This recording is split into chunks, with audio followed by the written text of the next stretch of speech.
meeting to order. And I'm going to allow the city council members to elect someone amongst them to run the remainder of the meeting. I elect Hannah Linking, Councilor Licky. For a second. Go for a vote. City clerk. Councilor Forsman. Aye. Councilor Schroeder. Aye. Councilor Lidkey. Aye. Councilor Klein. Aye. Councilor Spiegelmeier. Aye.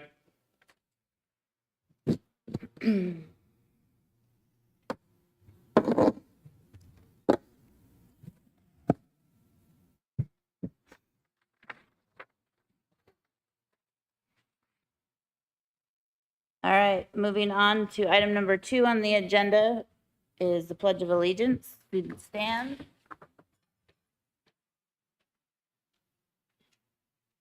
I pledge allegiance to the flag of the United States of America and to the republic which stands one nation under God, indivisible, with liberty and justice for all.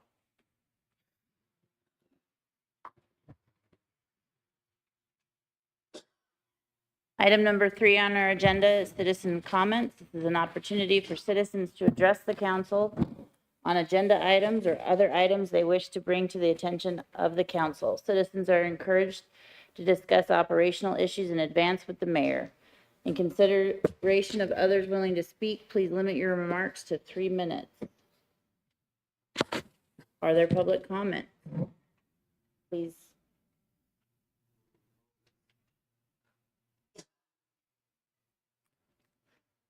State your name and the city of residence.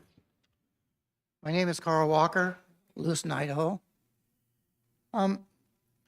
With the rate hikes coming up, things like that, which you're going to be discussing, I wonder why when everybody ran, including Mayor Johnson, who I'm not surprised isn't here, said no new taxes, no rate hikes.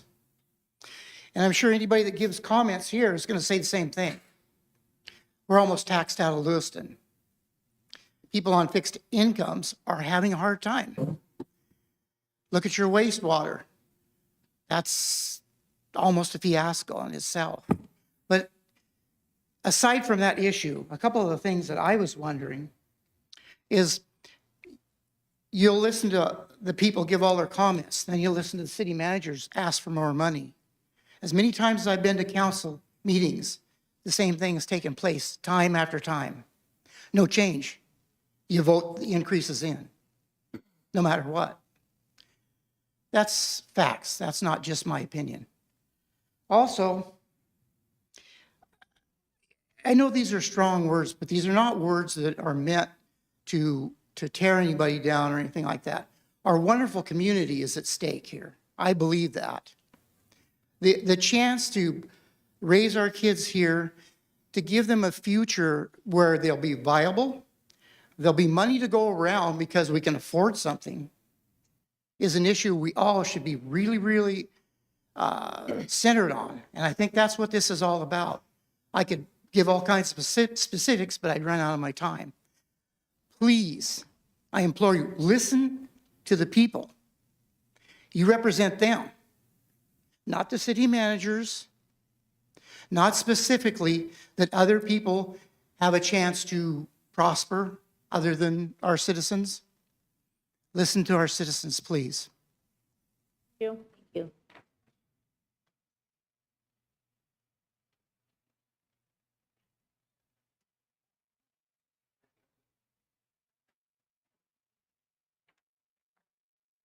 My name is Corey Johnson, and I'm here in Lewiston. I also wanted to add to what the gentleman said, and I'm a retired person that's on a fixed income, and adjusted monthly income is up to $1,200 nationally on the top right now. So on top of that, Lewiston is also paying the highest taxes, and my property taxes are ridiculous. Due to these taxes, I've had to cancel things, change coverages on home and vehicles, and shop strategically. Now you proclaim that taxes need to be raised 10% here, 5% there, 6% here, and I just can't afford it. I think we all need to do with what we have now and not, I haven't seen any improvements that I've been real impressed with in the last 3 years, so why are we adding to this? And my other questions are, that I saw that there is a $100 million tax reserve question. Have the families affected by the reservoir debacle been compensated? Why are the taxes going to the mega park, airport, and golf course, which none of those I use? Thank you. Thank you.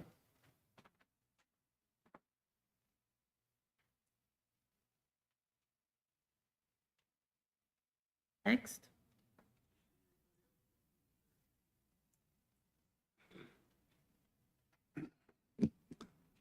My name is Mark Edelblut, and I live here in Lewiston. You want my address? Okay. Couple things. Yeah, you were talking about raising water 10%, and the people that live downtown anyway, Excuse me, council. I believe this particular comment is related to the water rate increases, which is subject to a later public hearing and later public oh, comments. what are we talking about now? They're talking about rate increases. Isn't that what we're talking about? He spoke in generalities, sir. We have a public hearing that you'll be able to speak Oh, okay. specifically Well, to. whatever. I'm opposed to any rate increases. The county's down here building the Taj Mahal and our property taxes. I just got my assessment. Everybody's are going up. And so there's limits to what people can afford to pay. So Thank you. Anybody else? All right, we will move on to item number 4, presentations. Letter A, April financial report. There is no oral report unless you have questions specific for Treasurer Gordon. Thing? All right, we'll move on to item number 5, public hearings and related action items. Letter A, public hearing 2024 comprehensive plan.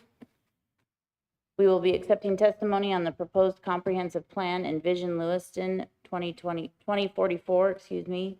This is a presentation by our city planner, Joel Plaskun.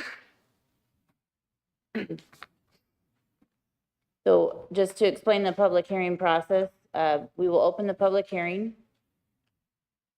We will have staff presentation, then we will ask for testimony from the public.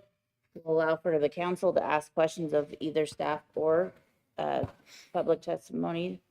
And then after those questions have been asked and answered, we will then close the public hearing and we will move on to the next.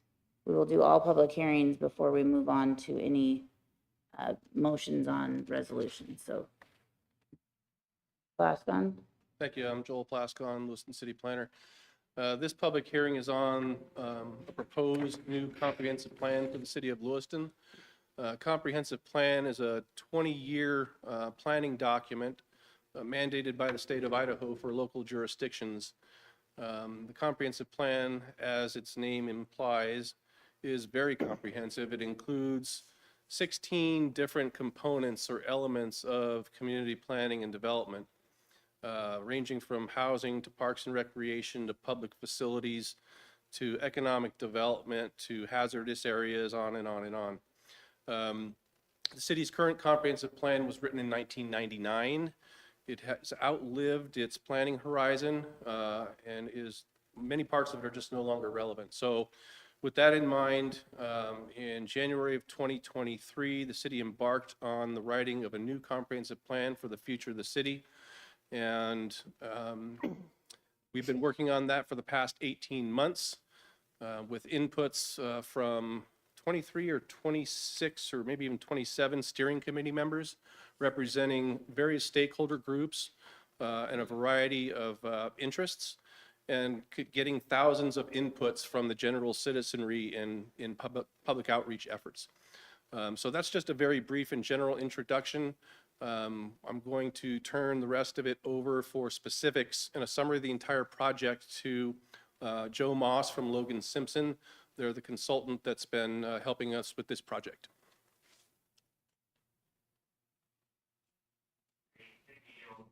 appreciate the introduction. Are you all able to see my screen okay? Yes. Well, I'll give you kind of an introduction to the project and an overview. And then I'll give you an overview of the actual plan itself, and talk about the process, and then kind of walk you through the draft. Leading into some questions. So I'm Joe Moss. I'm with Logan Simpson. Worked with a team of other groups on this plan, including trivia planning.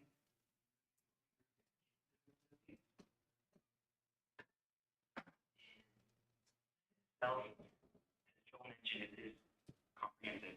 In many ways, it addresses so many different aspects of policy, land use, economic development, housing. The state of Idaho has a really long list of all of the things that it needs to include. Touched on all of those through the. Joel mentioned that the existing plan is usefulness. The technology has come a ways since this year was made back in 1999, and we're excited to help bring 20 years. There are a lot of benefits to having a plan. It really does help define this community vision for where they want to head. It also helps make sure that everything's working together and avoids redundancies, helps coordinate things, so it does have some efficiencies that way, as well as maximizing, cost savings from benefits and utilizing local ecosystems to reducing hazard conflicts. So there's a lot of great things that a plan can do. It's a great, really nice tool to have. And as Joel mentioned, we talked with a lot of people during the development of this plan. This was a 3-phased process, and we had public engagement in each phase of this project. We started back in January of last year, and then we are now in the final phase here with the draft plan before you. One of the things you'll mention is there are some monikers of the dimensions of health here, health and well-being. This project was partially funded with a grant from Blue Cross Blue Shield of Idaho. So we did include health aspects in the plan, which, we are, as planners, charged with protecting public health, safety, and welfare. So it was a natural fit there. We are currently in phase 3 here, and we are right now toward the very end of this process. We have our hearing tonight, but this has already been to staff. The steering committee's reviewed this. We've had a public open house on the draft plan, and then taken changes back to the steering committee, gone to the planning commission, who did recommend unanimous approval. And now we are here before you, and then should all go well, we will have a resolution on the next city council meeting. Again, the planning commission did unanimously approve the thing with the plan with a few technical corrections and some edits. We added some additional hyperlinks to make things more useful, but overall the content of the plan is pretty much exactly how they saw it there. To recap some of the public engagement, we had 5 different in-person events. We attended the Art Under the Elms during the Dogwood Festival. We attended the farmers market, met people there. We had a couple of different open houses at the library during phase 2 and phase 3. And those were, people could stop by for a week. And in addition to that, people could also provide input online. So we got thousands of different questionnaire responses during the process. And we had over 5 public meetings, including this one tonight. We really did try hard to spread the word about the plan and make sure everybody had a chance to engage. The project does have a web page. We made regular social media posts. We also got into the city newsletter, magazine. We emailed a lot of people. We had our email go out with other people's email distribution list to make sure that we were notifying as many people as possible. We did also have a press release and some flyers and posters that went around town at different stages to engage people. As Joel mentioned, our steering committee was really diverse. We had a lot of different groups and boards represented here. Everyone from, city council members. We had planning commission members. We had community partners from groups, like the Port, Idaho Public Health, as well as the college. A number of different things there, as well as city staff from a range of different departments. The draft plan itself, as Joel mentioned, Idaho has kind of a long list of items that are required. And so we've organized those into 11 different chapters here. The chart on the blue chart there notes where those different state requirements live in the plan. The only one that's not addressed in this plan is national interest electric transmission corridors, and that's because there are none in Lewiston. So with that, everything else is present in the plan. The plan is organized around a central vision. This is the kind of lighthouse of the plan. Everything points back to it. So from that vision statement, there's a number of different themes that kind of support that vision statement. And then underneath those, we have a series of different goals, objectives, and actions that all help kind of support those, the vision ultimately through those different channels.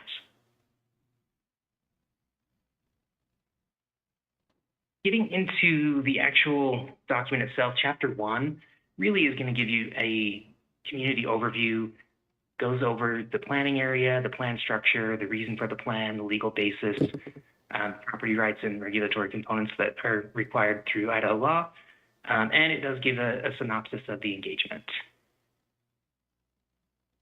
Chapter 2 gets into the actual vision statement, and so this in red here is the community vision statement, and it is Lewiston is a prosperous waterfront city with a strong sense of community and small town feel. Our thriving historic downtown, resilient and diverse economy, and collaborative community offer everyone a high quality of life. And so this comes from things we heard from the community that were important to them and what they loved about Lewiston and what they wanted to make sure was enduring into the future and what is improved in the future. And then we have some different themes here. There are 3 different themes. The first one is economic resilience and diversification. And again, this is responding to things we heard about what people wanted for the future. And, economic opportunity and chances that way to develop the economy of Lewiston were very important to people. So we made sure that was a central theme of the plan. Another one we heard from was collaboration and investment. We wanted to make sure that we were utilizing all of the different people that are doing so many good things for Lewiston and making sure that, everybody's sort of rowing the boat in the same direction to maximize efficiency. And that can come in forms of infrastructure, but also those kinds of social relationships where one group is doing one thing, the other can do the other to maximize those benefits. The last theme is high quality of life. Obviously, that's a big deal. We want to make sure that it's a high quality of life in Lewiston for years and years to come. And so we've defined kind of what that looks like. And again, this is in response to what people have mentioned here. I should mention also some of these maps here show some of the opportunities that people highlighted during the process of, hey, there's an opportunity to do something really great here. So we've highlighted those here on these themes. As we get into the plan itself, we really did try to integrate these themes along with those 7 dimensions of health and well-being. As I mentioned, this project is, partially funded with a health grant. So we wanted to make sure that we were really addressing those health concerns. So we do a number of things to help with that. The first is in this hand box here, each chapter has kind of a call out of health considerations for that particular theme or that chapter's topic. And then we've also integrated in the goals and objectives section of each chapter. There's a little key here with these 7 different dimensions of health here. And then there's a color that is associated with each theme. So you can tell which theme and which dimensions of health each goal and objective are speaking to. When we get into chapter 3, this one is kind of where the plan starts. I think that the first two are kind of more of an overview and kind of getting into the flow of things, but chapter 3 is kind of where we start the plan and the actions and getting into goals and objectives. But this one starts with kind of a context overview, demographics, giving you an overview of some special areas, including the waterfront and downtown. It also talks a little bit about historic preservation and arts and culture, and then gets into those goals and objectives at the end.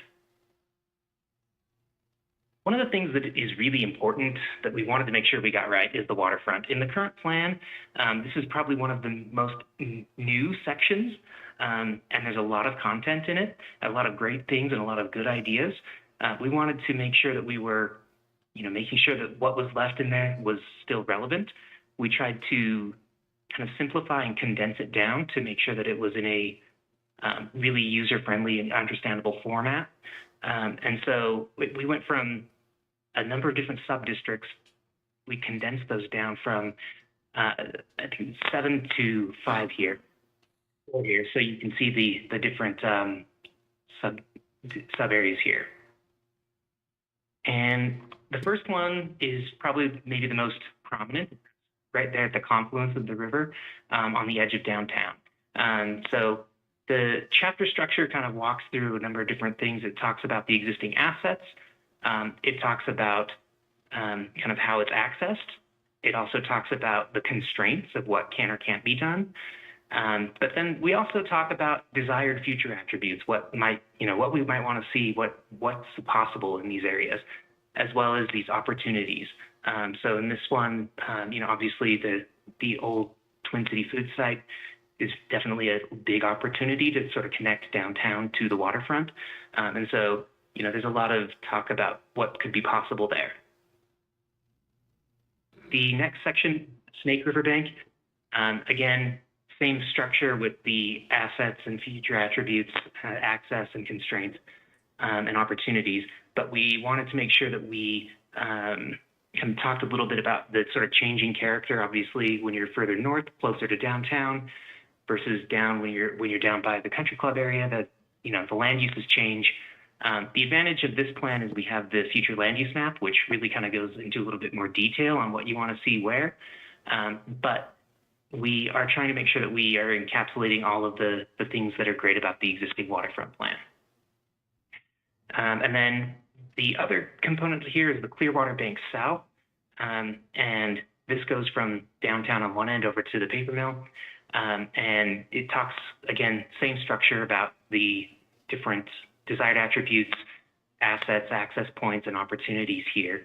And it definitely covers that kind of transition from those more urban uses on the downtown end to those more industrial uses on the paper mill end.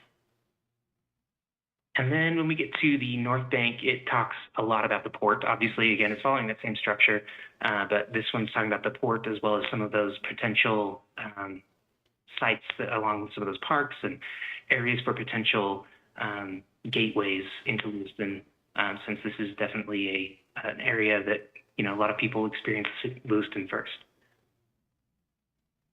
And so that all kind of culminates with some of our goals and objectives here.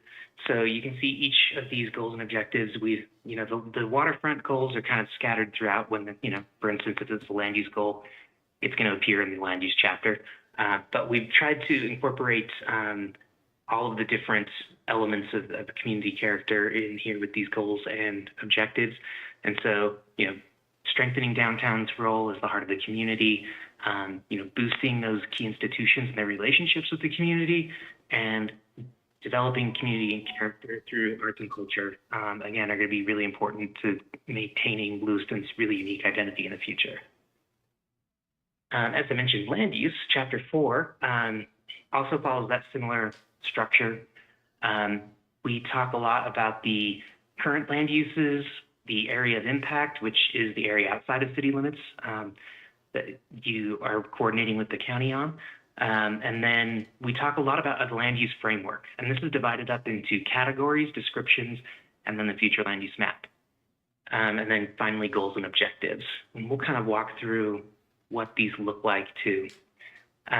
So the different land use categories all have different types of uses that you maybe would want to see in them. So for instance, in community commercial, you can see these blue dots are kind of your primary uses. The gray dots are things that you're looking at, maybe they might be present, but they're not really the reason for that particular place type. And then you have the kind of empty circle, and that's what uses that you're not really looking to have in that particular place type. And then we have a breakdown of kind of what each of those different land uses mean. So when we say residential detached, what does that mean? It gives you a breakdown of what that could look like.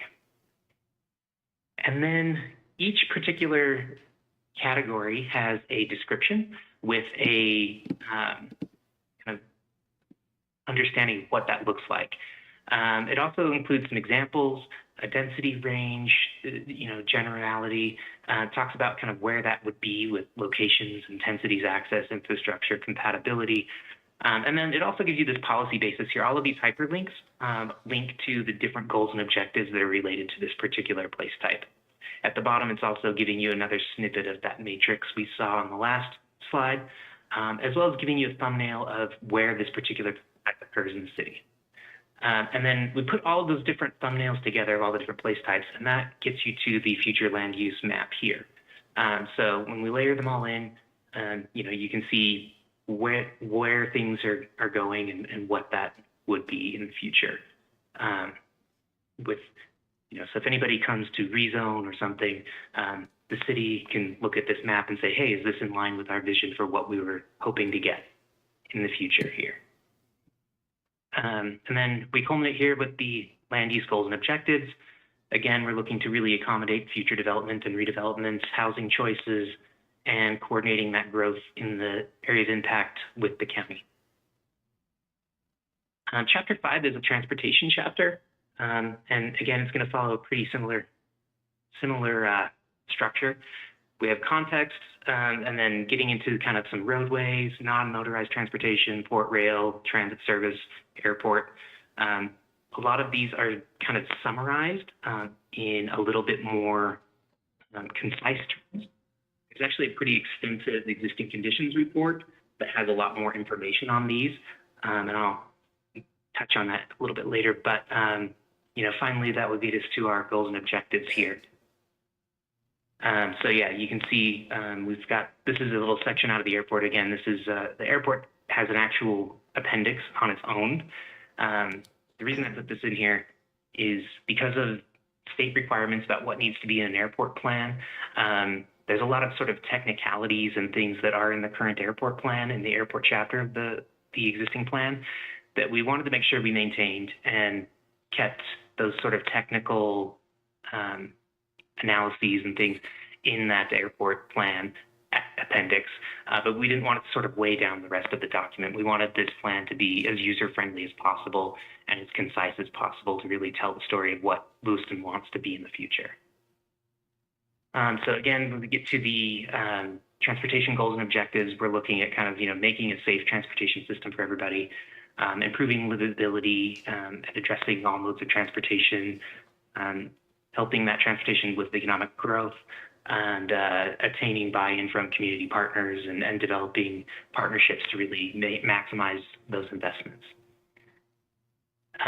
Economic development chapter is also pretty concise. It's going to just give you those context, key trends, the highlights from what is in the existing conditions report about the economic situations, and then kind of dives into the goals and objectives. So in this case, we're really trying to make sure that we're strengthening Lewiston's role in the region as a hub, and, attracting and retaining that skilled workforce. Jobs are a huge deal. We want to make sure that there are good jobs available. And then also, making sure that we're building on what Lewiston does great while also building on new industries and new opportunities. And then again, continuing to really develop the unique place that Lewiston is, to help explore areas for revitalization, and really continue with those efforts that have been making progress in the past, like downtown restoration, things like that. Housing is obviously a very big deal too. There's always a lot of issues around housing almost everywhere, but it's especially acute in Lewiston. And, you know, again, this is going to give you kind of the highlights of the existing conditions through the context and key trends, and then hopping into the goals and objectives, which is really about increasing that housing quality and production, diversifying housing options. So there's options for people at all different stages of life, as well as trying to really focus in on those opportunity zones that the city already has to maximize that housing ability. The Parks and Recreation, Open Space and Trails, again, is going to give you that context overview of what we've learned in the existing conditions, talking a bit about the parks, recreation, trails, and open space. And then when we get into the goals, it's going to talk about sort of diversifying those recreational needs to meet the population of Lewiston.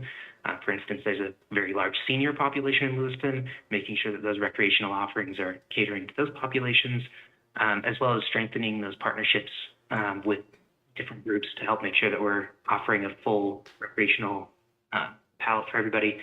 And then also looking at what that parks plan should be in the future. Natural hazards and resources. This touches on a number of things: the rivers, waterfronts, view corridors, groundwater, soils, agriculture, hazards.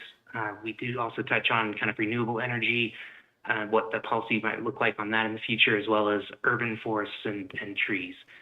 You know, Lewiston has an amazing tree canopy, and we wanted to make sure that we were noting that and looking at ways to preserve that in the future as well.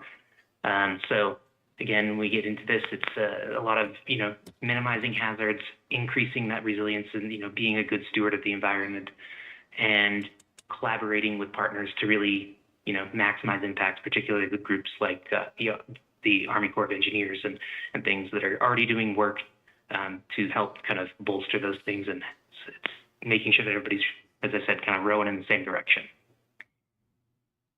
Public services and utilities. Facilities and utilities, again, we talk about kind of what's available here. Because of this health grant, we did touch on healthcare, as well as public services, facilities, schools, that sort of thing. One of the things I'll mention, this map here was part of a health conditions assessment that we did that evaluates Lewiston census tracts on about 30-something different indicators of health. And each of those were scored by how well or how poorly it was, you know, doing, and then totaled up to get kind of a score of all of those different categories. And so this shows the census tracts that were maybe in the most need of additional assistance in some of those health aspects, and kind of the areas that we're doing better. So it allows us to kind of know where to focus those attentions in the future. And the health conditions assessment is its own appendix in the plan as well. And there's a lot of really good information about possible, you know, where we're at health-wise, possible ways to go there.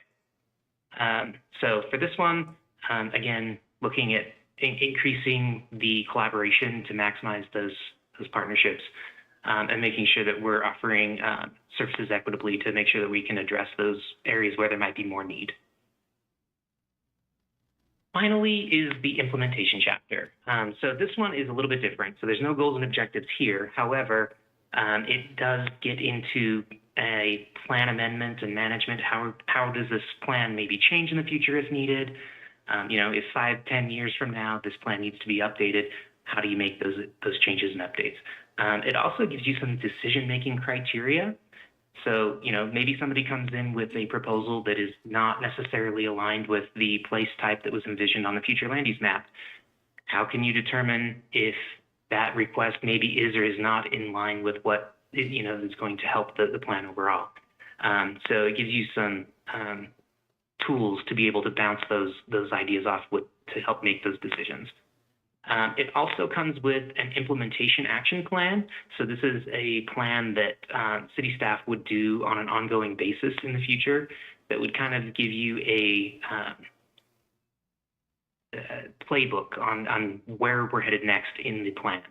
which goals, which objectives, which action items we are going to be doing next. And then it gives you some prioritization for considerations to those goals and actions. What's important now in the short term versus what might be something more in the long term. How do we determine what is high or low on that list? And then finally, that work plan is going to give you an idea of what's been done so far and where the city needs to go next on those goals and objectives. There is also a really important appendix here. So Appendix A is the action plan itself. That takes all of those goals and objectives that we saw at the end of those chapters and gives them action items. So this is just one action item. Most of them have more, but I wanted to show you how this is organized. So for instance, land use, this is land use goal 1 here. This is land use objective 1 from goal 1. And then land use action number 1 from objective 1 from goal 1. So that's the land use 1.1.1. So they're all numbered. And those were also those numbers you saw in the chapter, the place type description that showed you where all those different policy bases come from. But it features a couple of different things here. So it explains what type of action this is here. In this case, it's a regulatory reform. Those can also be, policy decisions. It can also be resources. It could be something else like that. We also have the prioritization. So this could be like a high, medium, or low. And then timeline, where it could be short-term, medium-term, or long-term. And then anticipated cost. Is this something that's going to be less than $10,000? Is this something that's less than $100,000? Is this potentially more?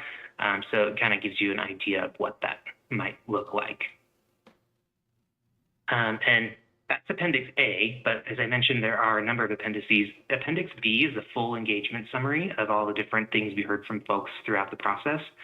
And then Appendix C is the existing conditions report. As I mentioned, that one's a pretty hefty document.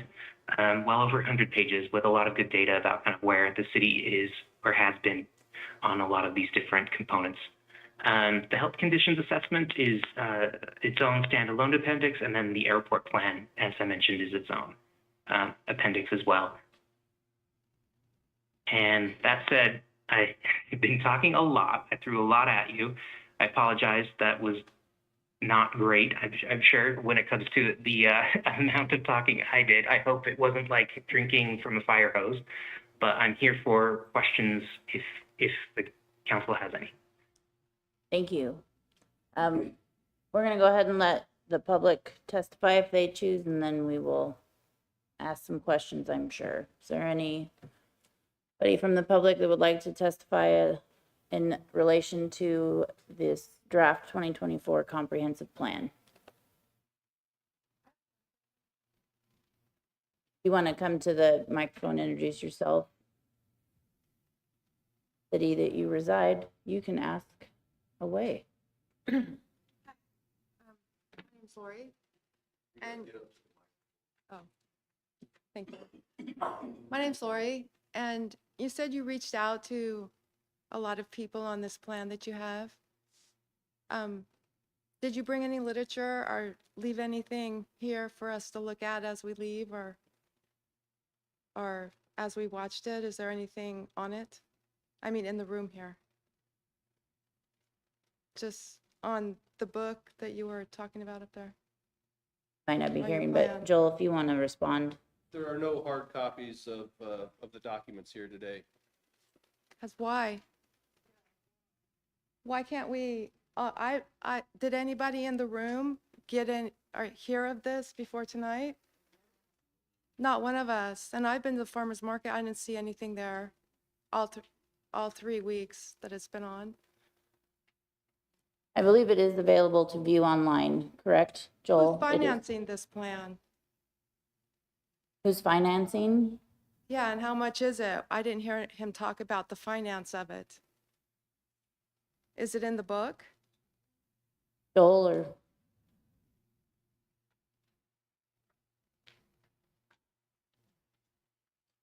I mean, this is a 10-year plan to 20.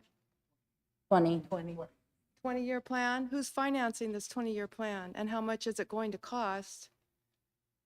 Gonna let, And why, he's talking about affordable housing and stuff like that for everyone.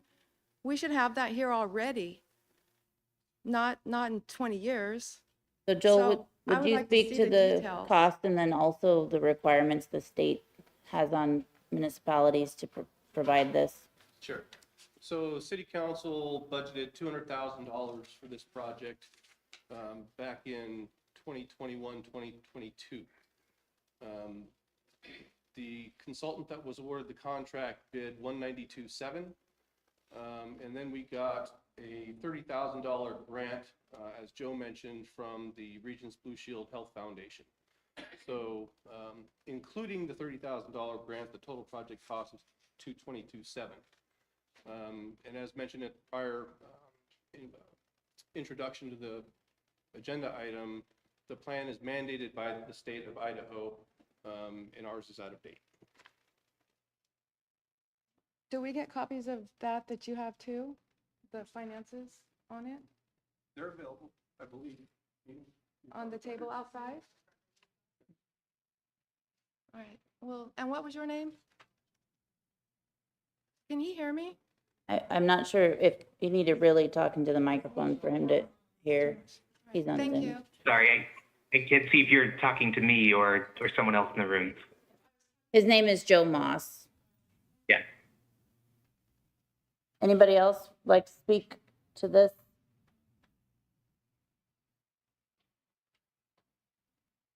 And anywhere in the plan, do you address the cost of the EPA for cleaning up the downtown, the old P plant to make it a waterfront community? Is that addressed, and the cost? And who's going to provide the cleanup?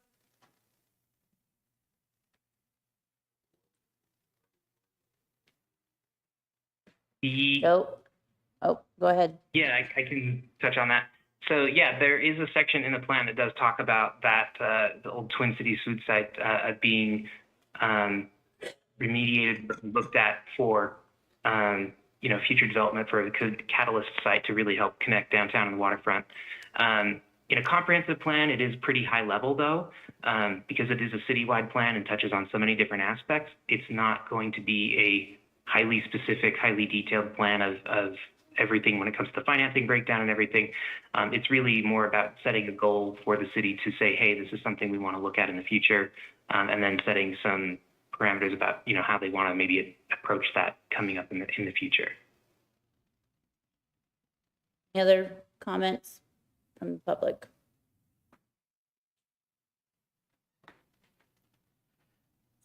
I listened to the comprehensive plan, and there, Excuse me, can we please Oh, make sure Carl that Walker? Can you people yeah, are introducing introduce themselves yourself, to sir? the public Sorry. record? oh, sorry. And again, I agree with the Twin City Foods thing that's been brought up again. And I went to a lot of the meetings and the open houses and stuff.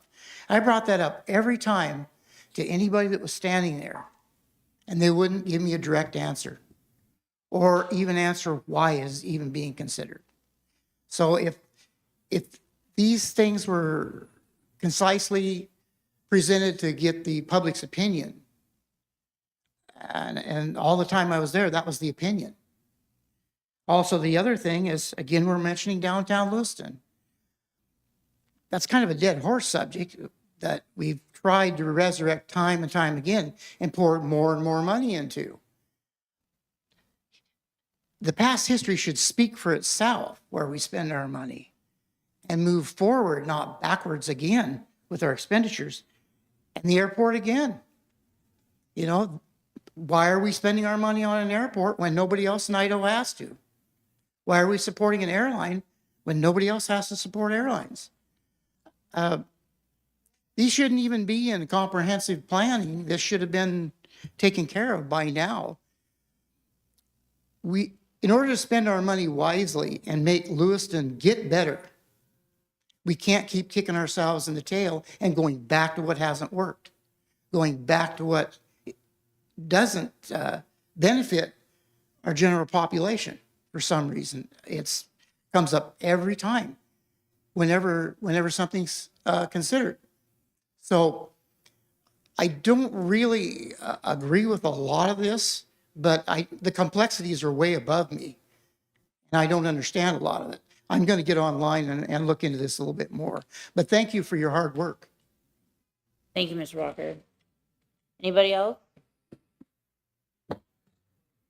All right, we're gonna open it up to council questions. I know I have a few, but I'll let anybody go first. Joe, can you speak to the biggest appendix where you basically give us a scorecard of our current plan? And how did we do? What goals did we accomplish? Yeah, so as part of the project early on, we did go through and do a plan audit, kind of looking at some of the existing goals and policies that were in the plan. Really what we were looking for is, were those still relevant? Were those still needed? Maybe those had been accomplished. And when we were looking, like, for instance, through the waterfront plan, there were a number that, maybe had been accomplished. Like, I know that there has been some additional access points added, like the pedestrian crossing on Snake River Avenue, those kinds of things. So, that one, because that was a much newer section, there was a lot more that was carried forward than some of the original goals and objectives of the 1999 plan.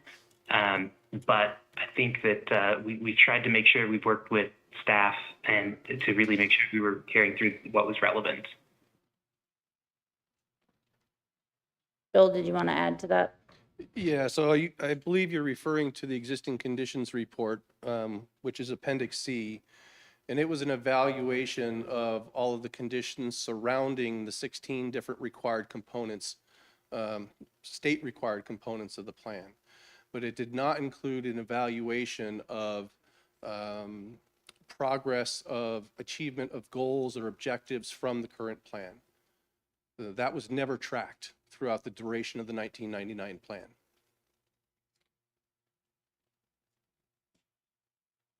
So I guess I have a follow-up. Will it be with this current plan? That's already been mentioned as a priority from the Planning and Zoning Commission. So that will be established as a follow-up to this. So we have the action plan as part of this plan. It's an appendix, but then following the adoption of the new plan, there will be annual or semi-annual work plans where the Planning and Zoning Commission and City Council will identify how they want to prioritize the goals and objectives in the plan and which ones they want to pursue at an action level basis, a much more detailed basis. And part of that will be a tracking of the achievement of the goals and objectives. So yes. Thank you. No further questions?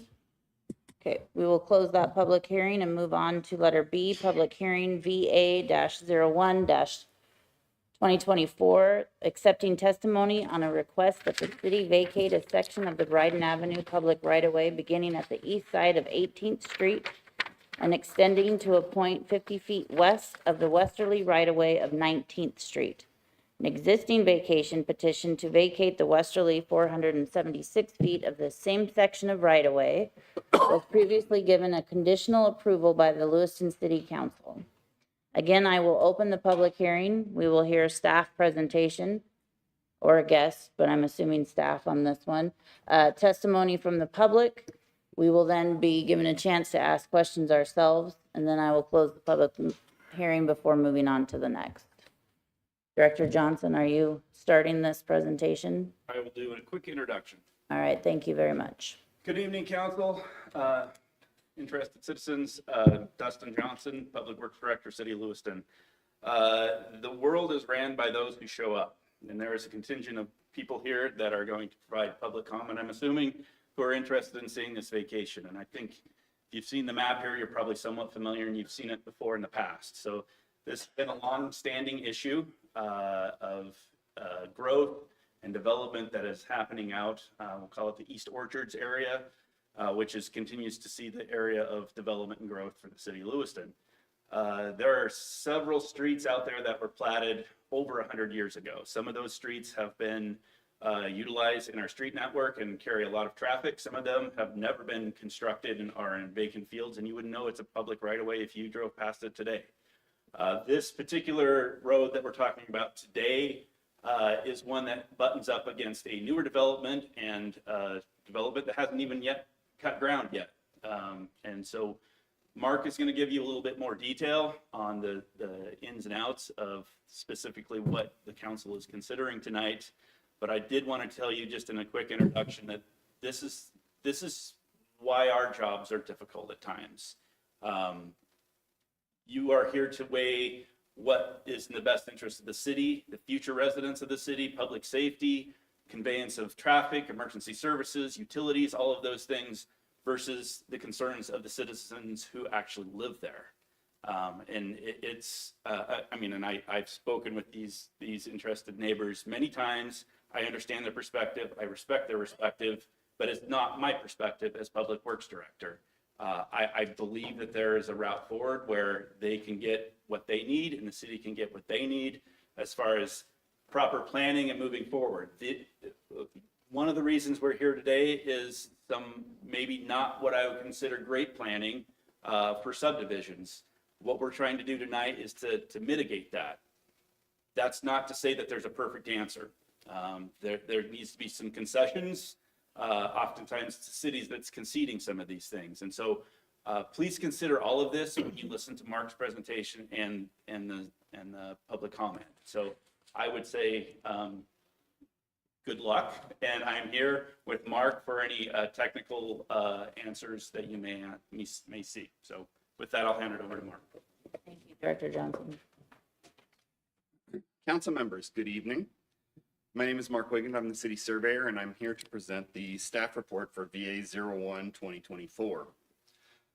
The applicant, Judd Taylor, filed a petition requesting that the city vacate the undeveloped Bryden Avenue public right-of-way beginning at the east side of 18th Street and extending to a point about 20 feet west of the west side of 19th Street. You can see up here on the overhead that actually entails both of these sections, both the light blue colored one and the yellow colored one. And I hatched those kind of to make them a little bit more visible. The southerly side of this portion of Bryden Avenue right-of-way was dedicated to the public in May of 1910 as part of the plat of the Lewiston Orchards Tract Number 12. In June of 2007, the plat of the estates at Canyon Crest Phase 1 dedicated the northerly side of the right-of-way. There is currently no improved public street within the subject right-of-way, and it appears that the historical use of the right-of-way is limited to access for the adjacent private property owners and movement of agricultural equipment between the adjacent farm fields. In some areas, adjacent property owners are utilizing or maintaining portions of the public right-of-way for personal uses, such as extensions of their yards. As noted on the exhibit, the smaller blue hatched portion of the right-of-way, this one over on the west-hand side here, was previously approved for a conditional vacation on October 23rd, 2023, in conjunction with the proposed plat of Canyon Crest South. The condition placed on the previous vacation request is that a right-of-way for an alternate alignment of the Bryden Avenue corridor be provided in conjunction with the Canyon Crest South plat. The approved Canyon Crest South preliminary plat shows that the required alternate right-of-way approximately 140 feet south of the existing location, but at this time the developer has not constructed that portion of the proposed subdivision, so the requirements for fulfilling that previous conditional vacation have not been met. As noted previously, the subject right-of-way is currently undeveloped, so the effect of the proposed vacation on traffic, pedestrian, and bicycle circulation should not be a concern. Being undeveloped also means that the emergency services response time should not be affected by the proposed vacation. It should be noted that the proposed vacation of Bryden Avenue will result in the north end of 19th Street terminating in a manner that does not adhere to the requirements of International Fire Code or the Lewiston Fire Department Standard Operating Procedure number 906 for fire apparatus turnaround. And that would be here. Generally, we'd see at the end of a dead-end street like this, either a cul-de-sac or a full hammerhead turnaround. As it stands, if the vacation were to occur Future development along 19th Street north of Airway Avenue would require the developer to provide appropriate accommodations for fire apparatus access. Vacation of the subject right-of-way should also not have any effect on the current stormwater characteristics of the area. There is a section of city sewer main in the proposed vacation area as indicated on our exhibit. You can kind of see that inside here, these green lines. This is a piece of sewer line that was extended from some of the improvements done with this Canyon Crest South, or the Canyon Estates at Canyon Crest development, and was extended for some of these properties to the south. If the council considers granting this vacation request, there will need to be an appropriate public utility and access easement reserved to protect existing utility infrastructure and access for maintenance. CenturyLink Lumen has also requested an adequate alternative be provided for future utility distribution infrastructure if the council grants the applicant's request. In conformance with our franchise utility agreements, CenturyLink Lumen's concerns will need to be addressed prior to any proposed approval of the vacation petition. The section that right-of-way that the applicant is requesting to be vacated is also listed in the City of Lewiston's 2020 Transportation Plan as a transportation need for future connections. Bring up that map. So this is a copy of page 21 of that plan, and the subject right-of-way is shown right here. This purple dashed line.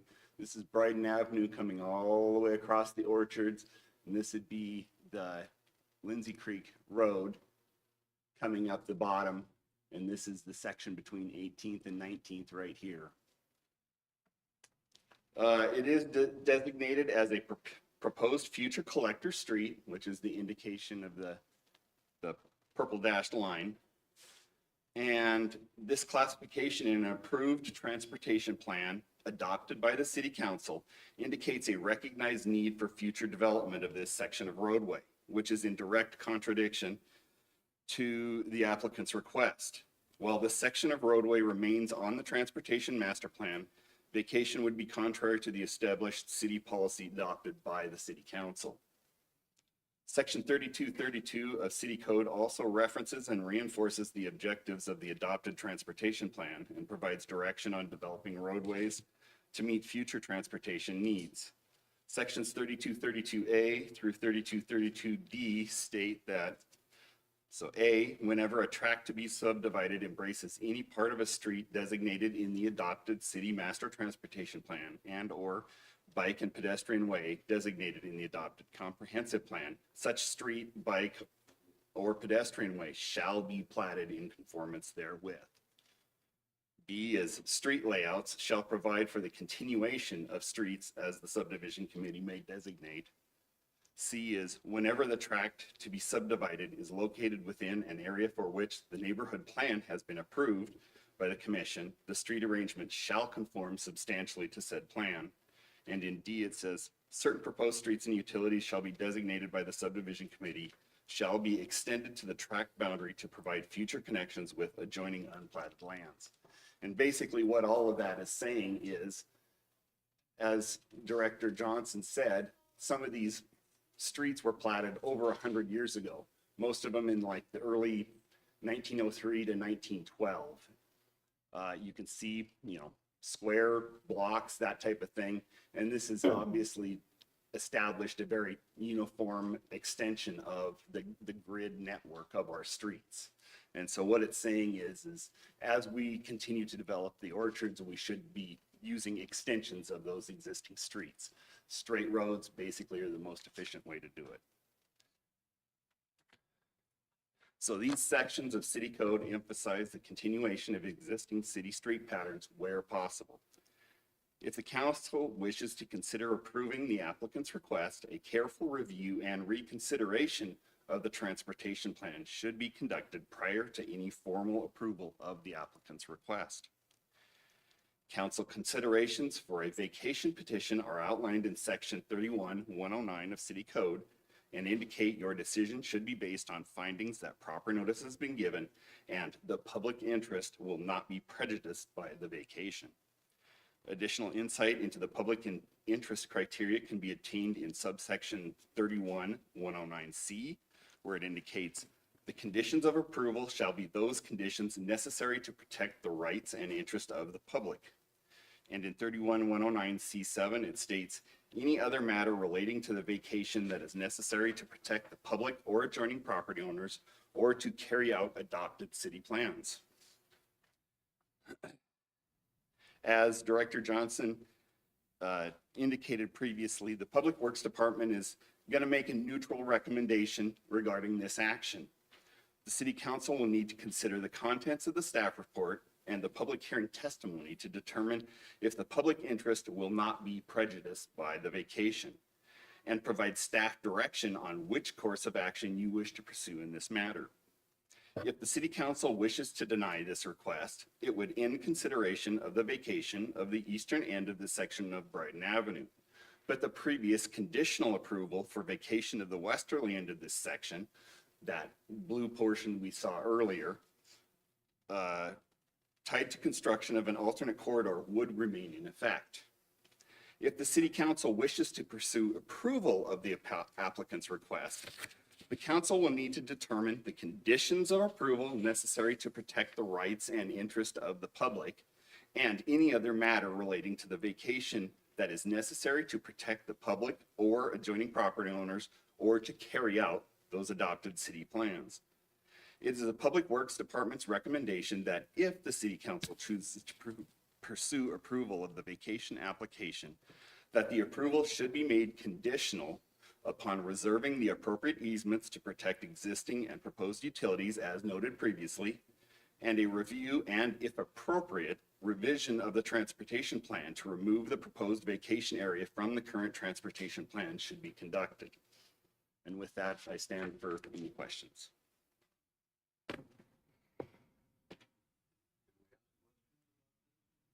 Do we have questions up here? While he's standing there? Okay, we'll move on to public testimony.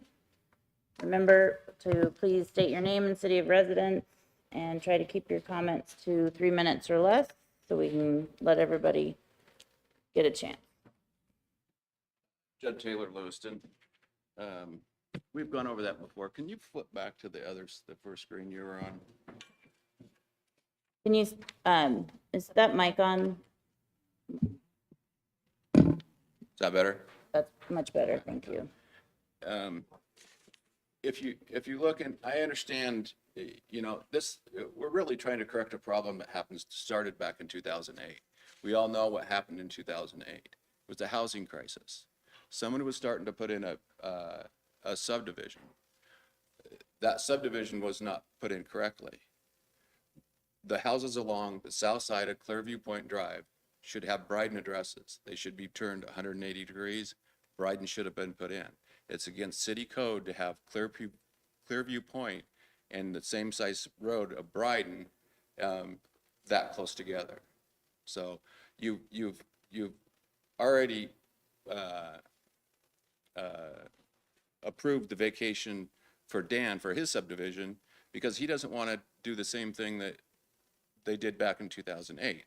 He doesn't want to put in a road and only have it service one side.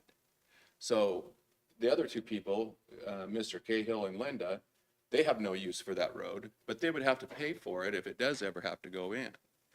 And you're basically, Brian, who owns the ground to the east that he hasn't platted, he may not for years, has the exact same access that Dan Young has. He has 19th and Airway, which go out to Borough. So if you don't vacate it and you do make Brian put in Bryden, let's say he does the same thing Dan does. Instead of putting in 50 some, since it's a little less acreage, he puts in 40. And using less than the city, say 2 cars per household, twice a day, that's 160 cars you're going to run back behind here and through his new subdivision? I mean, there's just no common sense in this. I mean, you have 19th platted from back in the early 1900s. Why can't that be used? We have 100% signatures of everybody that is abutted that piece of property. And I just don't see the common sense of leaving that there, making Dan, I don't know if you guys have seen any of these, but they're gonna require him to, right here, where his road comes in right here, they're gonna require him to pave, gutter, and sidewalk clear to here, and it's gonna dead end. Otherwise, it would have a nice corner, he'd have 2 extra duplexes right here, it'd be a nice looking little subdivision.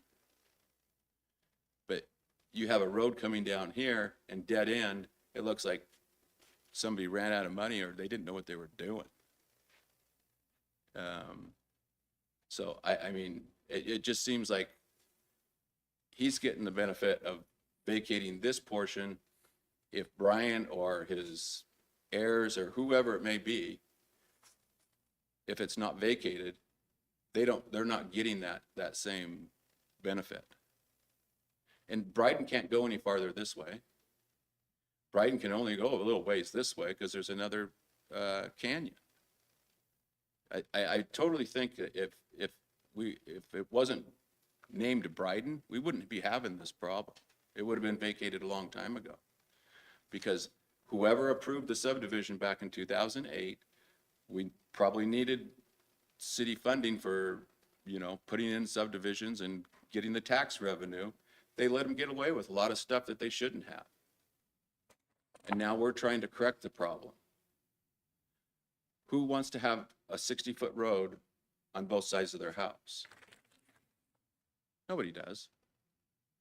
Plus, it's very dangerous. So I guess I'm probably running past my time.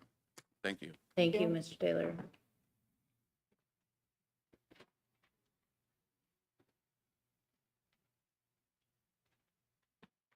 I'm Dan Young, Lewiston. Can I get you back, Mark, to put that transportation map up again? Sorry, back and forth. Oh, there it is. Just down here. There. So it's kind of hard to see if we can wheel in on this, and this isn't my computer, but I'm going to do my best here. Okay, so we're talking about the purple dotted line right there. So Bryden runs where it's green to Thane, and then where the dashes are is unimproved. So that's where the baseball field is next to the Catholic Church. So on the master plan, it looks cool on the master plan when you draw all these straight lines and everything connects, but it doesn't connect because there's topo. First of all, there's a baseball field right here, so I don't see how that road's ever going to be improved. The light area right here is that section hasn't been improved either. And then right here between 16th and 18th, there's a canyon. So it's going to take some serious work to put road in right there. So now we're getting to the area in question east of 18th Street where that dashed line is. So the master plan, in my opinion, is messed up. First of all, Warner above that has already been vacated. So when they did this original subdivision, the estates at Canyon Crest, the city vacated Warner. So this section of Warner is already vacated. So those purple lines can't happen because that road is not dedicated in that section. And it happened in 2008, and I don't know how that could show up on the transportation plan that was done in 2020. They showed it as a road that was going to be improved, and there was no dedication of that road because it had already been vacated. So back to the matter at hand, we have this section of Bryden that we're trying to vacate. So there is nowhere to go on that road. So it looks really cool again, like, okay, if this was all paved and it went straight across to Lindsay Creek, that would be wonderful. But you can see, if I can zoom in a little more, that little section of road right there, that's Burl. And Burl connects onto Lindsay Creek. And the reason that it goes like this, that gray line right there is Burl. And the reason that it goes like that is because of the topo. So if this street right here where Bryden was improved all the way across, there's a 50-foot drop from the end of Bryden to Lindsay Creek. So like if you're standing on Lindsay Creek, it's up there where Bryden would be. There's no way that that road can be improved across there. So this area is an island. It's a small section where it's going to be residential. There is no collector street that is ever going to go through that section. And there's no reason for Bryden to continue to have its dedication. And when they did the subdivision, for some reason, they vacated Warner and they didn't vacate Bryden. It should have happened in 2008 when the estates at Canyon Crest did their subdivision. Because like Judd said, they should have improved that or they should have vacated it. And so now you guys are stuck in this position where the staff says, we're not giving our opinion, and you guys get to decide. So my 3 minutes is up. Thank you. Thank you, Mr. Young.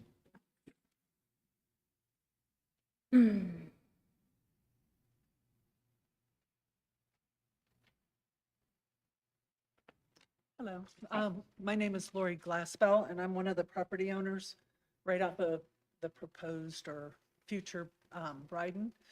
And right now is an opportunity to clean up a map that was created in 1910 that is obsolete. Like Mr. Young said, we have vacations that have already been approved on there that are still showing up. Back when this was created, I'm sure that, engineers love straight lines, but at some point you have to look at the logistics of it.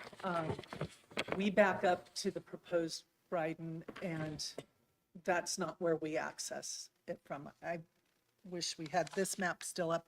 I'm this property right here, and we access from Airway. We're subdividing it. It's on your agenda for later. And the house we're going to build behind that is not going to access from Bryden. And so if you were to force Bryden to be built, all it would be is a back alley to everybody's backyard for maybe a future development to the east. It just really doesn't make sense right now or even for the future to perpetuate this proposed road. So I'm hoping that we can do this vacation so that it'll clean it and then clean up these maps so that they show what we want to see in the future, because building Bryden will not improve access to that community, to that area. It goes nowhere. So that's all I have to add.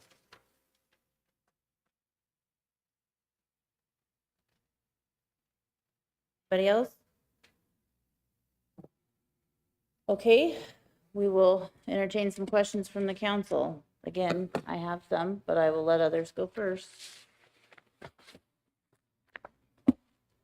Counselor Picklemeyer. So, Mr. Wygan, I had a question about you made the comment about having a utility easement. So would a utility easement on all of that limit any building on it, or how does that work? Correct. Any easement which would be retained would then, within that area, limit any construction of permanent facilities within that easement area. At the moment, the application does not specify an easement area. So as I said, that would be one of the conditions we would request is an easement be provided for these sewer facilities, access to get to it. And then also we would probably need to talk to CenturyLink Lumen to find out what they're talking about. That could be anywhere from just a little around each of these and an access, a road to get to it, to, in many cases, we retain a utility and access easement in the entire area that is vacated. So once again, since that isn't part of the proposal, that would be more something that we would need to negotiate, or if the council so wishes, they could dictate where that was going to be at. Thank you. In regards to, I'm going to answer the CenturyLink question because I have some other information about that. So I'm doing the subdivision right here. It's currently under construction. We're building the roads. And we sent a request for service to CenturyLink, and they chose to not put their service in the neighborhood. So as far as their testimony goes on, we need future access. I have a subdivision that's under construction, and Sparklight is going to provide service, and CenturyLink chose to not provide service to that area. So I guess you can take that into consideration. Mr. Cahill, public testimony has moved on, but I'm going to ask that you explain your part in this. So Okay, you can now come to the mic. Please Jake. state your name and city of residence. Jake Cahill, Lewiston. I'm the one that built back here and extended this sewer line, and I believe we've been through this before the last time we spoke. Mark brings up an easement to that sewer would have to be in place. That easement is already there because Mark and the city made me put that there. I have a 12-foot gravel road with an easement going through my side yard to that utility back there to 2 manholes. So that easement is already in place on that. Thank you, Mr. Cahill. Mark, The would you like to easement that- respond? The easement that was dedicated on that plat is a private utility easement for the benefits of his lots 1, 2, and 3. It would not serve for public purposes. The city would not be able to use that. Mr. Cahill, just, you're going to have to wait. We need to follow the format. Okay, I have a question, so let me ask my question, and then we'll move on.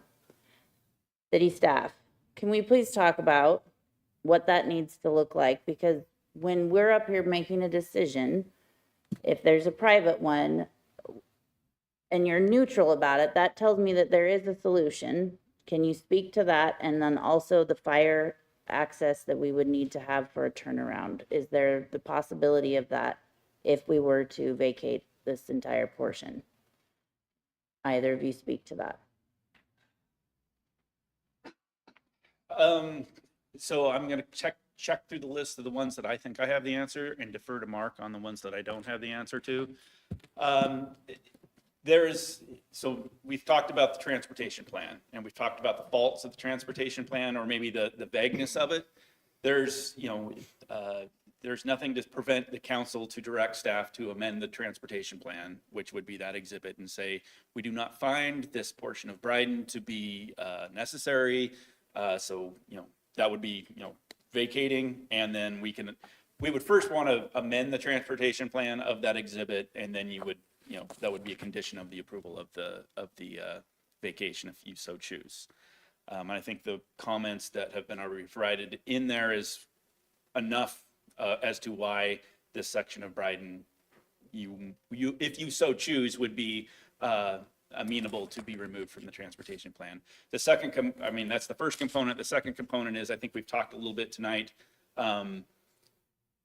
Engineers love straight lines, water and everything else doesn't. And so I think staff we've racked our heads on multiple subdivisions, now a vacation and development out there. And a lot of this is development on the fringe with the county and private development. I think we would request that we have the ability to invest in a little bit of research and development as far as the topography out there.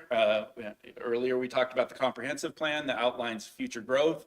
We could use growth patterns, traffic volumes, and basically map out a more clear path forward as far as where the roads, because I'm not going to tell you that Bryden would be a great it would be a great Evel Knievel jump across that. That's not what we're looking for. We're looking for moving traffic from point A to point B. And so I think we need to spend a little bit more time as growth starts going in that direction in looking at how we can make that. So those are the two that I would talk about as far as how we want to move forward, assuming, or if you want to go with the approval of this vacation.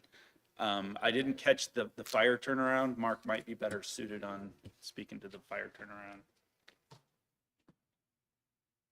So I heard 2 questions that you asked. One would be the scope of what a minimum utility easement would be as long as CenturyLink Lumen is out of the picture For city standards, what we would require is at least 10 feet either side of any of the existing pipes in place. So a 20-foot wide easement centered on any of those pipes. We also would require a 20-foot wide access corridor to those pipes to be able to get our Vector truck in there. It's a very large piece of equipment. It does have to be a public utility easement, an access easement. If one of the private landowners wanted to grant us an actual public utility easement to reach it, we might be able to work that out. We just have to go through it.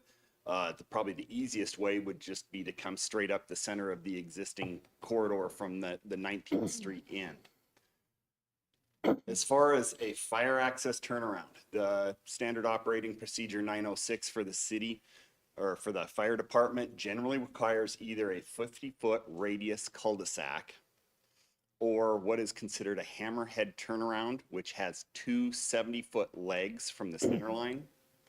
It would basically be impossible to achieve that by retaining any of the existing right-of-way. We would need additional right-of-way outside of the existing easement to achieve either of those.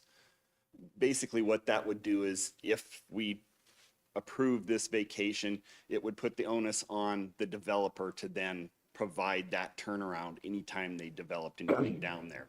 If, say, a single house went in, they would probably end up having to do one of those two on their own property as a private turnaround for the fire department. From the standpoint of a full development, that could be also achieved by looping within the development. So there is paths forward, but as it stands right now, 19th Street, if we do this, would technically not be a legal termination. Follow-up for you, Mark, sorry. Don't get to sit down. Perfect world, and we have all the money, and I said, what's your budget to make that Bryden and connect it so that it was a piece of our arterial road? We're not gonna worry about the dash marks that we all know are there, and I think the reality is that it is a long time coming, if ever, that would be developed, but would we see that in our capital improvement plan currently, that this is something that is in need? It doesn't even land on the 200 that are currently on our capital improvement plan. So in this case, as with most of the things in these types of situation, it would probably be development driven. It would be a developer coming in and having to build that. When the time came to actually connect down to Lindsay Creek Road, that would probably have to be a development or a capital expense. But yeah, beyond that, anything that's in the capital plan. Thank you. Okay, we're gonna keep the process. Did you have something, Jennifer? So Jennifer Tangano, city attorney. I just wanted to point out that as it stands right now, the city does essentially have the right to that public right of way for the public benefit. And per Idaho Code 50-311, when the city vacates any rights of way, it shall not impair any public easements that may be in existence.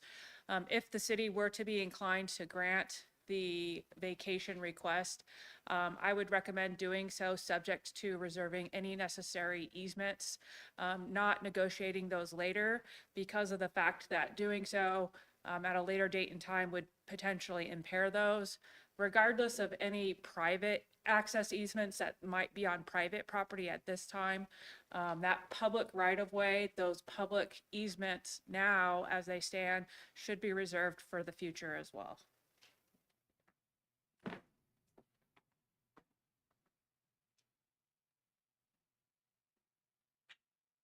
I have a question for Mr. Taylor.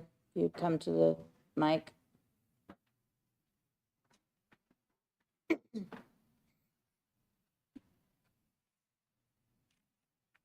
Can I ask you, do you feel like the working relationship with the city is good enough that we could come up with these solutions and bring this back so that we feel like we have a solid plan? Because at this point, making a motion to approve this with a lot of caveats, makes me very nervous.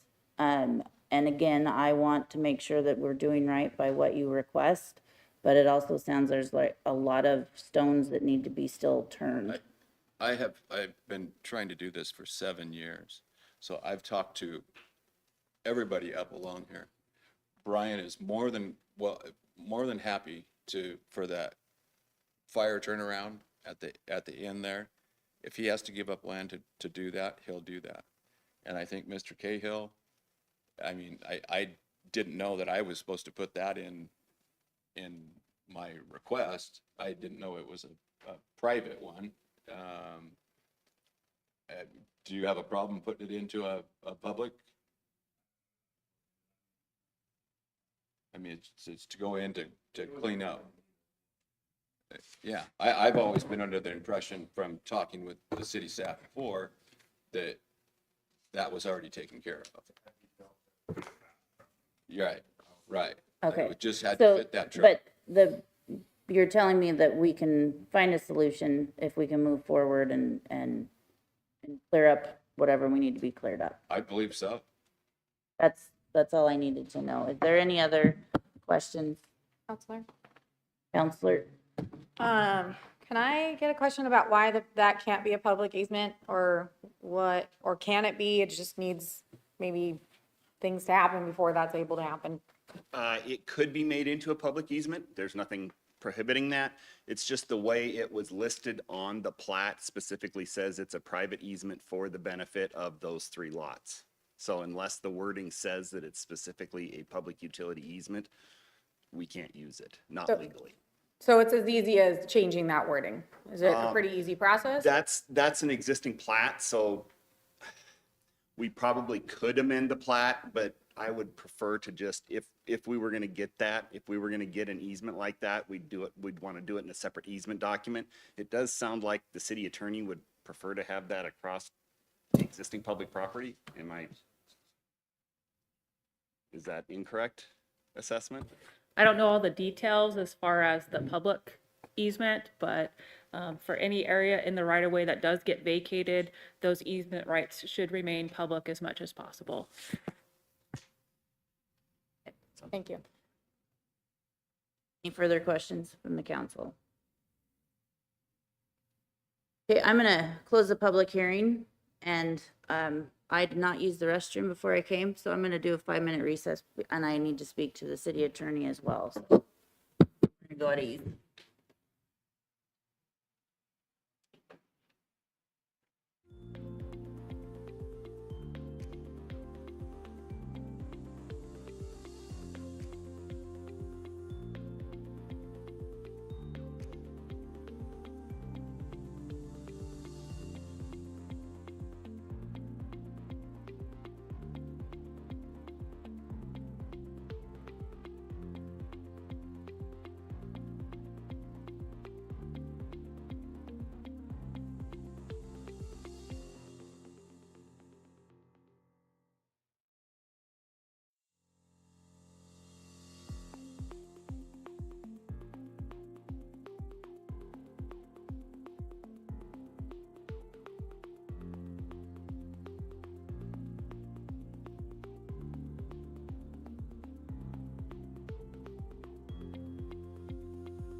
We'll bring the meeting back to order.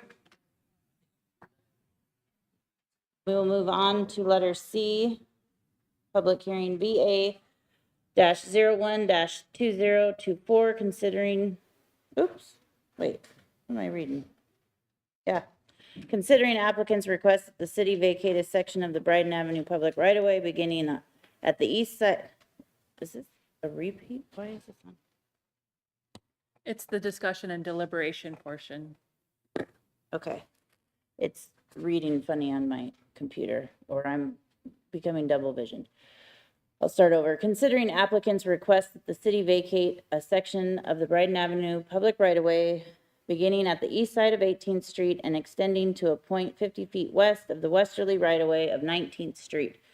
An existing vacation petition to vacate the westerly 476 feet of this same section of right-of-way was previously given a conditional approval by the Lewiston City Council. We will now can have a discussion. I can entertain a motion, and I can actually make a motion, correct?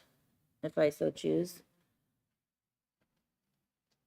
I would like to move that we put this on hold until the first of regular meeting of August, giving the applicant and the city time to develop a plan to come forward so that we don't have a bunch of what ifs with our decision. We would have a solid plan moving forward, allowing the city to work together with the applicant, and then make our decision that night, but everybody's on the same page moving forward. Second. Any discussion? Counselor, I have a question for you. Yes. For your motion, is this in anticipation of working together to approve it? The applicant's request? For my motion, I would be working to approve the applicant's request. I concur with that. No discussion? Do we want to do a roll, or can I do a voice? You can do a voice. All those in favor? Aye. Aye. Any opposed? Motion passes. Moving on to letter D, public hearing, public works fees, accepting testimony on fees for water, wastewater, solid waste, stormwater drainage system services, and other public work fees, action item. Thank you. We will be addressing 24-074 and 24-075, 24-076, 24-077, 24-085. I will again open the public hearing. We will allow for staff presentation. We will take testimony from the public.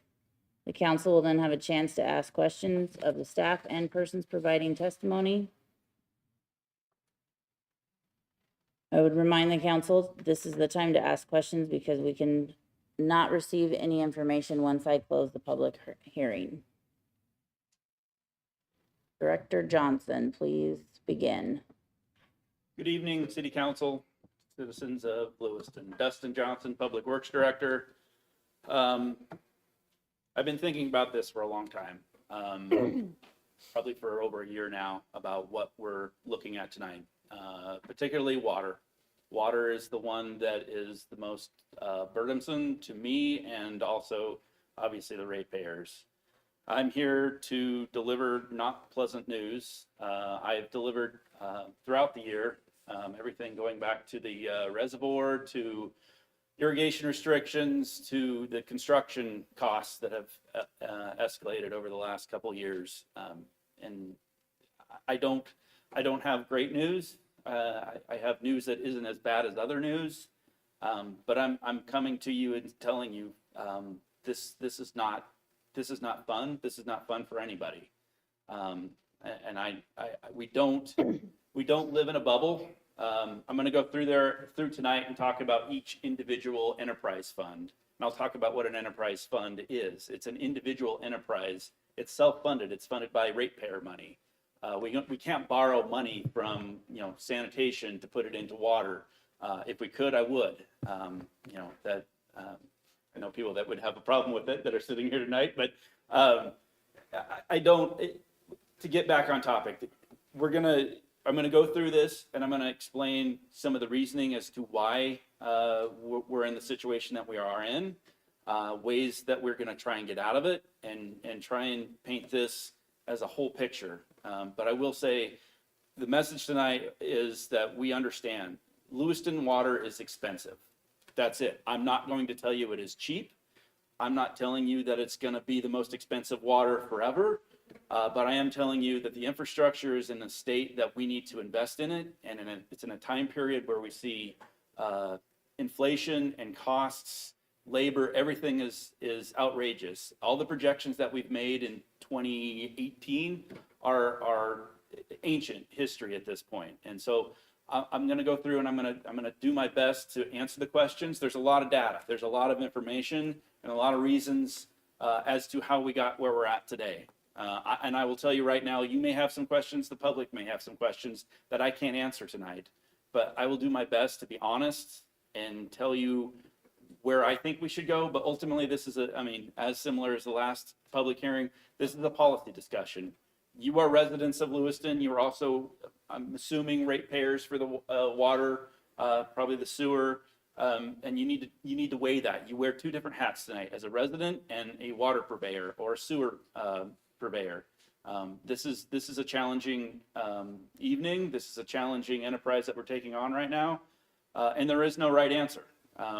We're here to try and make things better. So with that, I will go through each enterprise, each resolution, and kind of break down generally how we got to the recommendations that we have and some of the flexibility that we either have or do not have. In front of you here, as I already talked about, are the four enterprise funds plus public works other fees. Those are the fees that cover, just like the vacation request that we just processed in front of us tonight. Everything else, water, wastewater, sanitation, stormwater, those are all funded by user fees. There are a couple different types of user fees. There is also every now and then availability for grants. We get direct federal allocations for some particular things. If you recall ARPA, America Recovery Act, we got some money that we spent specifically, are spending on specifically for pipeline replacement for water. And then we talked about subdivisions. Anytime a developer comes in, they are the ones who put in the infrastructure to serve their new subdivision that they will sell to private homes, and we take ownership of those. So those are investments on our system that don't come from ratepayer. Otherwise, everything is paid through by ratepayer money. You saw a slide like this, similar. Amy Gordon showed you this morning or this afternoon. Kind of talking about where do your rates go. I'm going to start on the right and work my way to the left in order of importance. Operations. The money goes to the water coming into your faucet. It costs money to pump the water out of the river or out of the ground, treat it, pump it to your house. That is just straight the costs it take to get that water to your house. Or sewer to be processed and treated and then released back into the river. Debt service. This is a new one. This wasn't on Amy's slide, but we did the levies about 4 or 5 years ago to invest into the system that we're currently doing. So new water treatment plant, wastewater treatment plant, a new well, a new reservoir, pipeline replacement, and an intake that I may talk about later. That debt service is a requirement that we need to pay or they shut the lights out. So just like anybody else, you have to pay your debts. The third one on the left is capital improvements, and that's what ends up being on the butchered block. So when we talk about a rate recommendation and we go, can we take 3% less? That's where it's going to come out. And historically, we try to negotiate through what's affordable, what are the dire needs, and where are we at? And more often than not, the capital improvements are the ones that take the hit. And these are all general terms. I can't specifically say in 1989 we cut $3 million out of capital. That's where the money goes when you don't fully fund the enterprise. So in front of you is a kind of a high level summary of what was provided to you previously during the budget presentations. If you remember, I can't remember the rate discussion. It was probably about a month or so ago. I laid out to you the general, this is specific to water. When we did the full rate analysis, as I said, pre-COVID, 2018-19, the recommendation was 5.25% rate increases for 10 years. That in itself is a huge undertaking. That is a lot of increases annually. And that was in the period of time when we thought, 3.5% CPI inflation that's rather high. Now, fast forward, I talked about the water intake. The water intake was a project that is in dire need. The city of Lewiston, when the dams came in, so we're talking like into the 70s, the city of Lewiston needed a new intake. And so the intake was provided to us by the Army Corps when they put the levee system in, and the first one failed. So they gave us a temporary one. We've been operating with a temporary intake since they've tried it a couple times to get the new intake running. It's never functioned as it should, so we've been operating with the temporary intake for, 40, almost 50 years now. We have secured some ARPA dollars, but it's $16 million. We have about, I think, 9 million, or roughly half of the funds necessary for that. So we're short. Those ARPA dollars expire at the end of next year, or 26. So if we don't spend those dollars, they go away. And so when we did that analysis, we provided the consultant provided you the analysis. And so by plugging in that demand for $8 to $10 million of immediate capital, they came back and said, you need to raise your rates 35% for 2 years in a row. And obviously that is not acceptable. The mayor has been working, we've been reaching out to anybody from the governor, our federal delegation, our state delegation, our DEQ, our Department of Environmental Quality. We've been applying for grants. And so we did not recommend 35%. We're still without an intake, but we're running out of runway here because we've got to spend the ARPA dollars, but we don't have the $8 to $9 million, and we just cannot request 35% rate increases back to back. And so the middle ground was, let's ignore that water intake. And that's where that 10% came in. So somewhere between 0, 5.25%, 10%, and 35% is where we're at tonight. 10% is here for the public hearing. I'm assuming we'll get plenty of feedback from the public and hopefully good questions from the council as to where this needs to go. Below that is the list of capital projects, about $2.3 million in capital. As we outlined in that work session, these are all projects that are listed within, and you don't see the water intake on that. This is all of our old master plan. And so these projects, the current master plan is on its final year. You'll see a new master plan being proposed that we need to do to evaluate the next phase of projects. I know there's multiple projects, recoding reservoirs. There's a massive water trunk line that needs to be replaced. We're talking about tens of millions of dollars that need to be invested in the water system. That can't all happen at once. It's got to be incremental. The goal is to not go double-digit rate increases.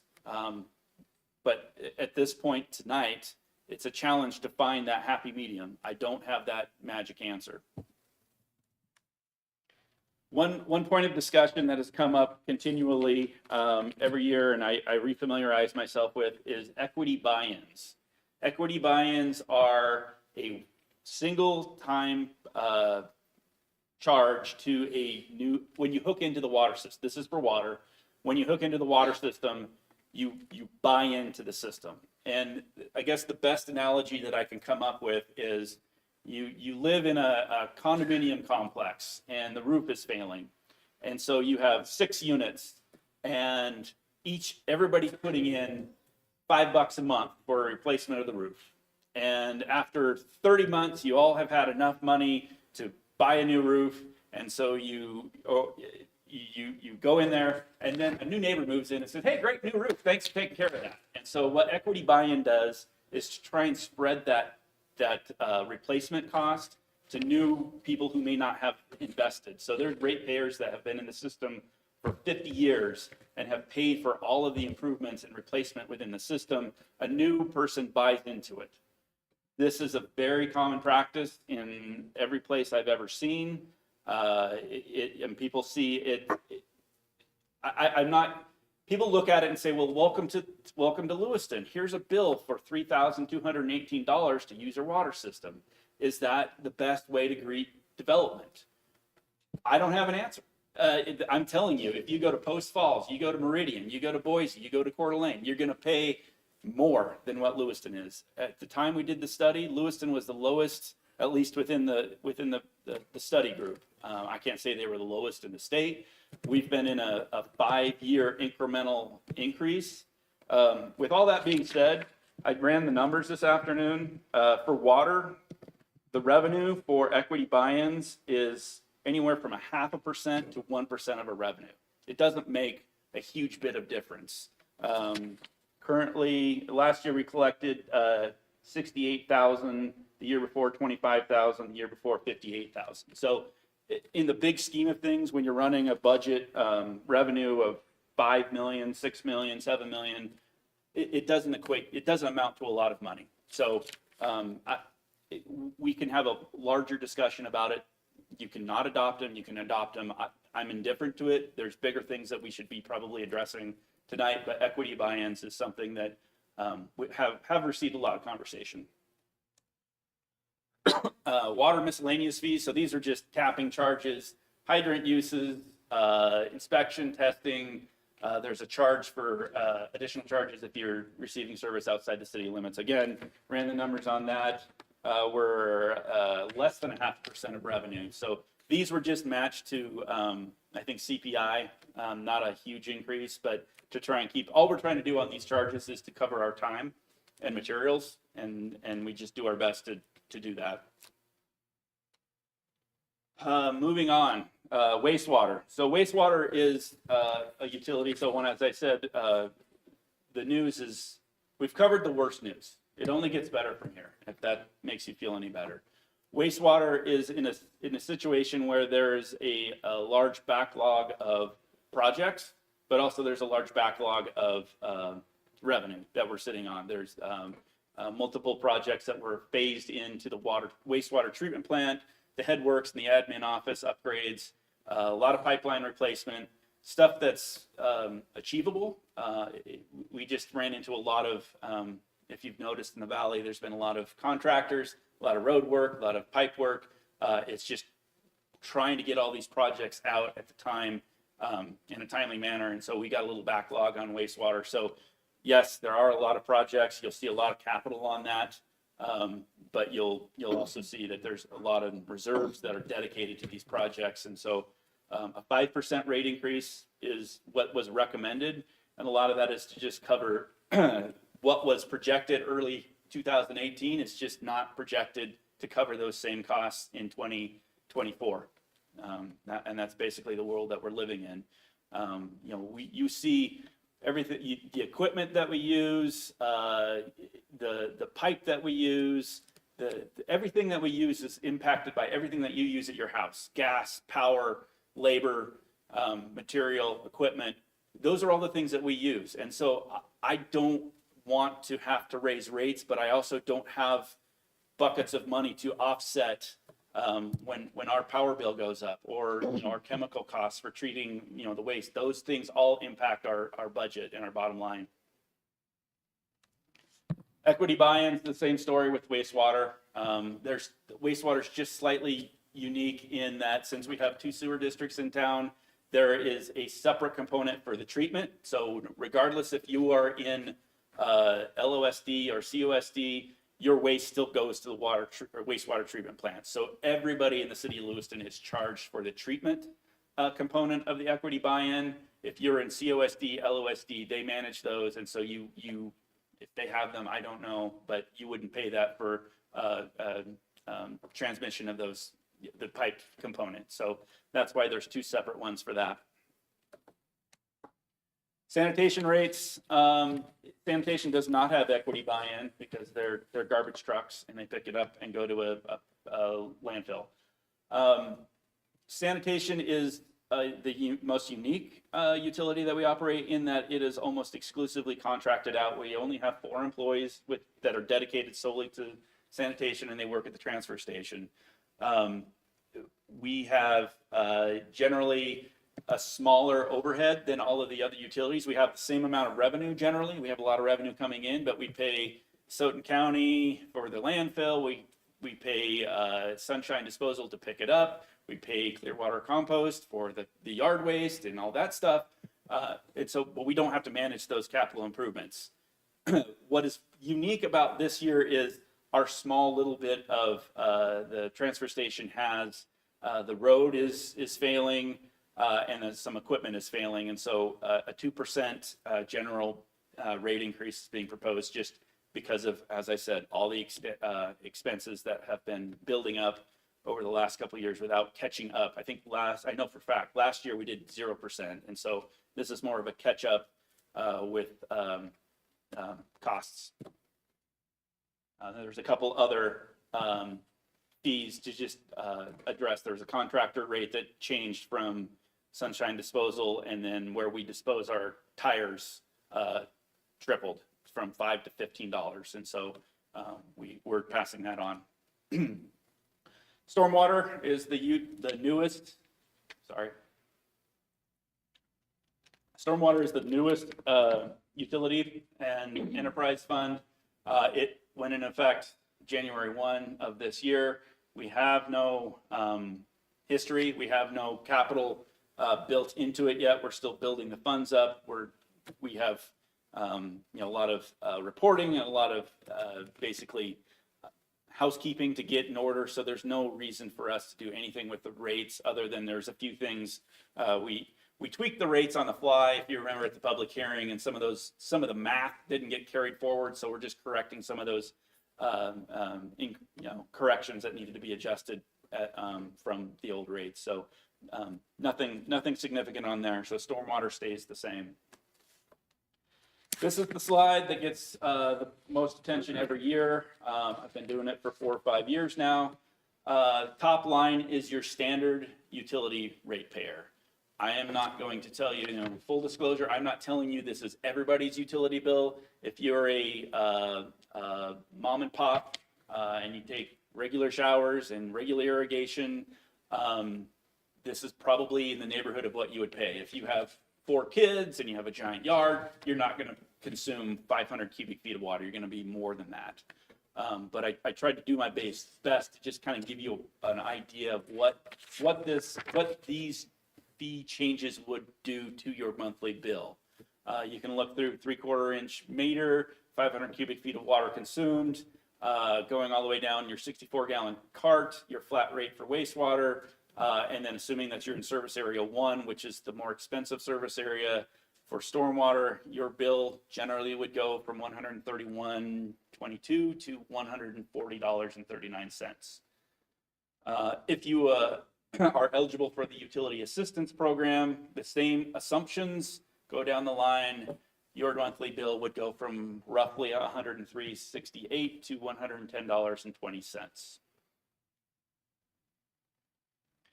Real quick, going through Public Works, these are the other fees. These are not enterprise funds. These are general fund. Again, these are just costs that we generally try to cover our time. Some of these things we're providing a service to the public, and so we're not going to cover our time. But say, vacation requests, we try and keep, it's mostly labor, it's advertising. And so the advertising, if it goes up, we try to adjust it. There's no science to this.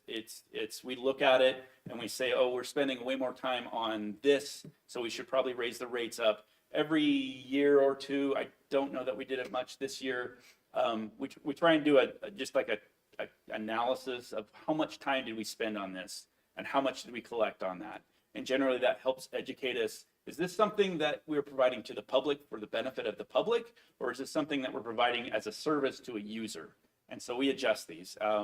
Again, Not a lot of revenue is generated from these, and it's kind of a wishy-washy, like I said, some of this is a service we provide, some of this is something for a fee. And so you can see a lot of no changes, a few minor increases just to keep up with our labor costs. And with that, I am done. I am here for questions. You have questions before we take on public comment? Counselor Klein? Can you explain the impact analysis studies fee? Oh, for the engineering user fees? Yeah. Oh, so what we typically do is, so like a vacation request. Mark's still here. We'll say, okay, so it's gonna cost, because there's a public hearing that needs to be advertised. So we take those costs. Those are hard costs that we get from the Tribune because they need to be advertised. And then Mark will kind of keep a ledger and say, I've met with the applicant, I've gone through this, and so it looks like I've spent 6 hours on this. And so then we take, his hourly wage and overhead and look at, okay, it's gonna cost whatever it is. And so we try and do that.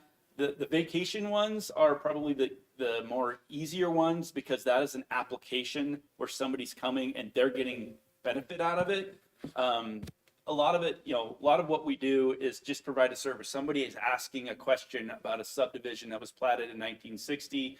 That's a public service that we provide. And so, but then that turns into a subdivision. So you go from something that I'm providing you a public service to now you're more of an applicant. And so it gets a little gray, but a lot of these are, a subdivision application. That's another one. We'll track our time. And so we just track our ledger. And the problem again, some subdivisions are very complicated and some are very easy. And so you try and just pick the middle one in the middle and make sure that you're not overcharging and not overcharging.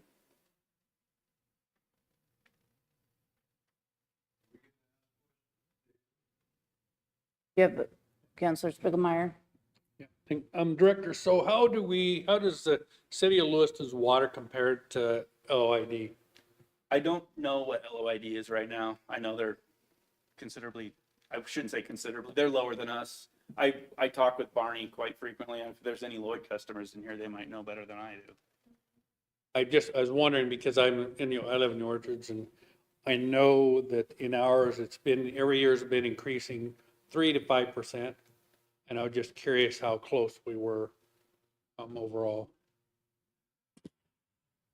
Yeah, Lloyd, I mean, I'm not here to make excuses for the city of Lewiston. Lloyd is a different system. They were primarily an irrigation system and then converted over to a domestic use. And we work, historically we were competitors, but where we're at today, Lloyd and there's a lot of federal mandates coming down the pipeline and it benefits the city and Lloyd to work together. And so I meet with their general manager, Barney Metz, frequently, and we bounce ideas off of each other. I don't know where they're at, but Barney, they have Lloyd has their own, I don't want to say problems, but situations that they're dealing with right now, and the city's has ours. The ratepayers don't get to see that, but the city's water is more expensive. As for Counselor, Lloyd did do an increase not too long ago. And the difference is we pay a lower month, but then at the end of the year, we get a big fat bill we pay right around Christmas. So yeah, it's still a little lower, but we do get a big bill at the end of it. They do their billing differently. And they're still looking at more increases because the same thing, infrastructure is becoming expensive, labor is expensive, keeping up with repairs is expensive. And so I also have to get the increase on my water. You have a question? No, I just wanted to answer his question. I will. At this time, we'll take public testimony. Thank you, Director Johnson.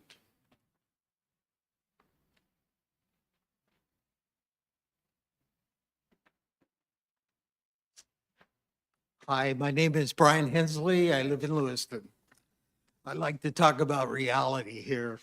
A Soton PUD pays $1.25 per 100 cubic feet. That's 1 unit of water, which is 748 gallons.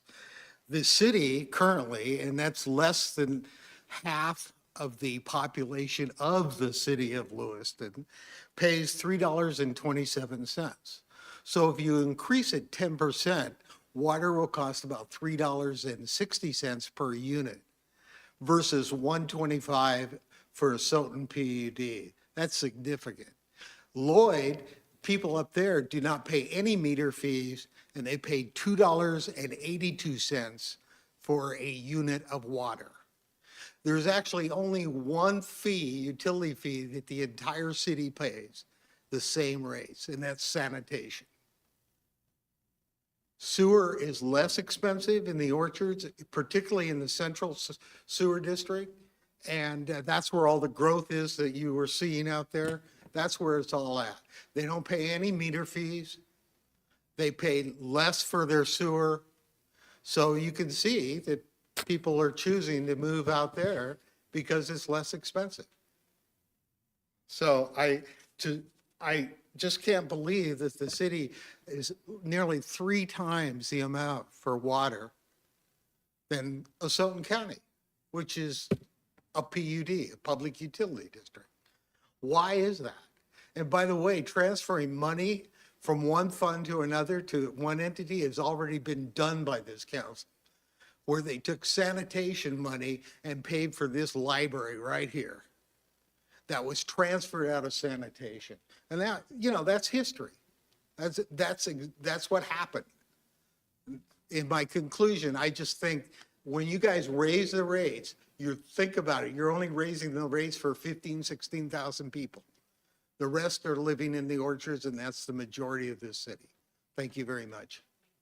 Thank you. Next.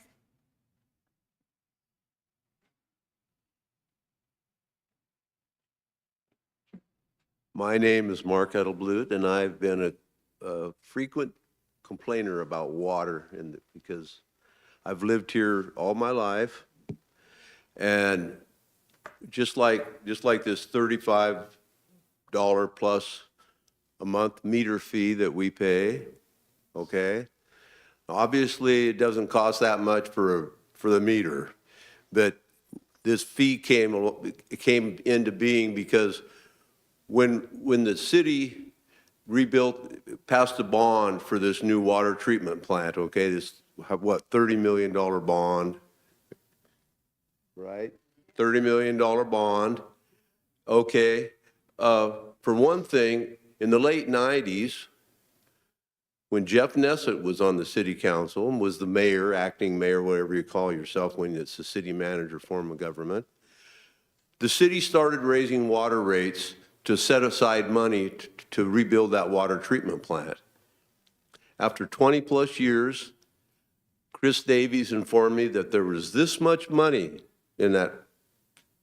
So for 20 plus years, the city stole money, water money, years back, way back when no, I can't even think of his name. Well, he was the public works guy over in Clarkson. What's his name? Kevin Poole. Kevin Poole was the acting mayor then. I asked Kevin, I said, are we taking water money and using it for other things? And his answer was to me, according to blah, blah, blah, some regulation. But I find out now that wasn't what they were doing, was probably not legal. And so after 20 years, though, we end up having a bond, a $30 million bond. Well, I want to clarify, is this new well that we just drilled up behind Sportsman's Warehouse, was that money come from that bond? Yeah. And where does the water go? What about that big water tank we just built up by the new high school? Not part of that bond? Yeah. Well, what about the people in the where's that water for? The high school and the park up there? Yeah, right? Yeah. Well, why are the people that live downtown footing all these bills for the city and the people that live up in the orchards that have Lloyd water, which right across the road, right across Warner is Lloyd water, but yet the city spends, how many million did we spend for that well and that water storage reservoir? How many? Mr. Edelblut, if you could. Yeah, finish it. I mean, and so for all these years, ever since the city annexed the orchards, The people that live downtown have been footing all the public water for the whole city. The golf course, the city cemetery, the parks, the people that live in the orchards, they benefit from all of that. Those parks and the golf course. Thank you, Mr. Edwards. No, well, I'm just gonna say that, I mean, people look at, Kathy lives right up here on the top of the hill, but a lot of people have just let their yards go to shit because they can't afford to keep paying for water. And it's nuts. It's just nuts. Thank you. One other item is our swimming pool. For God's sakes, why can't we fix this pool? We got all these kids that are high-risk kids that live downtown, have no place to go in the summer. Thank you.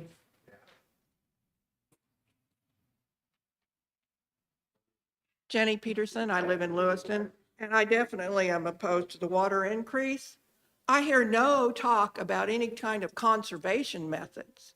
We don't even give out any sort of advice or reward people who don't use their capacity. All we want to do is use. Well, let's reward the people that are at least trying to conserve the water that we do have. And why aren't we looking at ways to conserve the water that flows through this system? Seems to me there ought to be some way to do that. I'm not a hydrologist, but I'm sure that we can be a lot more conservative with the water that we are using. Thank you. Anybody else?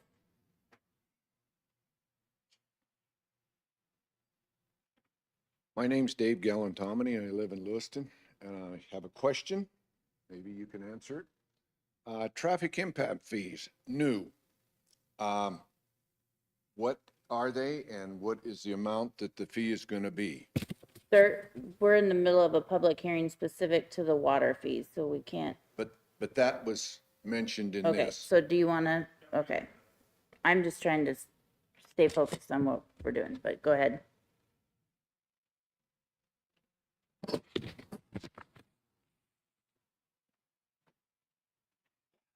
Sorry, I was focused on the water. So this is, there is a traffic impact fee that is paid for, and this goes back to the joint partnership when the high school and LCSC and all of that stuff went up out there. There was a conglomerate, I think, well, Dan Young was here tonight. He was part of that. A lot of the developers in the East Orchards did a traffic impact analysis. And basically what they did was put together a cost. And so they took all of the transportation capital improvement plans and spread across all of these capital improvements would trigger and put a cost to each trip. So as you subdivided and created new trips within the system, you voluntarily paid this fee. And so this has been in place. It's been a voluntary fee. It's still a voluntary fee. You either pay this fee that's been adopted by, there's two separate studies that did this and analyzed depending on where you're at within the areas of development. You pay that fee that's been calculated and agreed upon by the majority of the developers out there. Or if you're a new developer and maybe you're on the fringe, you can say, I'm going to do my own analysis and I will tell you what the cost, I will update the numbers and I will provide you the update on that. So that is the long and short on those fees. They have, like I said, they've been in place since 2018. They've been voluntary. They continue to be voluntary, but legal recommended we lump them in with fees that are adopted as we do annually. So you'll see them going forward. And with the DFAC, who's on the DFAC up there? That group is going to be working on revising and having a citywide traffic impact fee that will go on moving forward. And so that's a group of developers and engineers who are interested in seeing that go through, and that's all through state guidelines. In an effort to have new development pay for itself. Yes. So that's all just a matter to offset the demands as more traffic hits the streets. Come on up. State your name and city of residence. Hi, please. I'm Linda Keener and I live in the Orchards. For you that are worried about your water, okay, we have 2 water bills in the Orchards. Once every 3 months, we get a bill. And then at the end of the year, we get another bill for our irrigation water.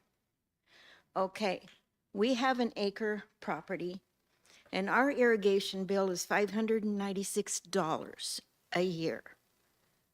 And our water is $103. So. Well, the water for the house is cheap. But when you have irrigation for land, Okay, ma'am, can you clarify, did you mean a year or a month? okay. The 596 for the irrigation is for the year. Okay. And we have a dental lab and we use a lot of water. We pay it's monthly now. It's $103 a month for our household water. But I have a hose hooked onto my washing machine. Every time I use the washer, I don't use bleach, but it goes out on my yard to save money. Thank you. Anybody else?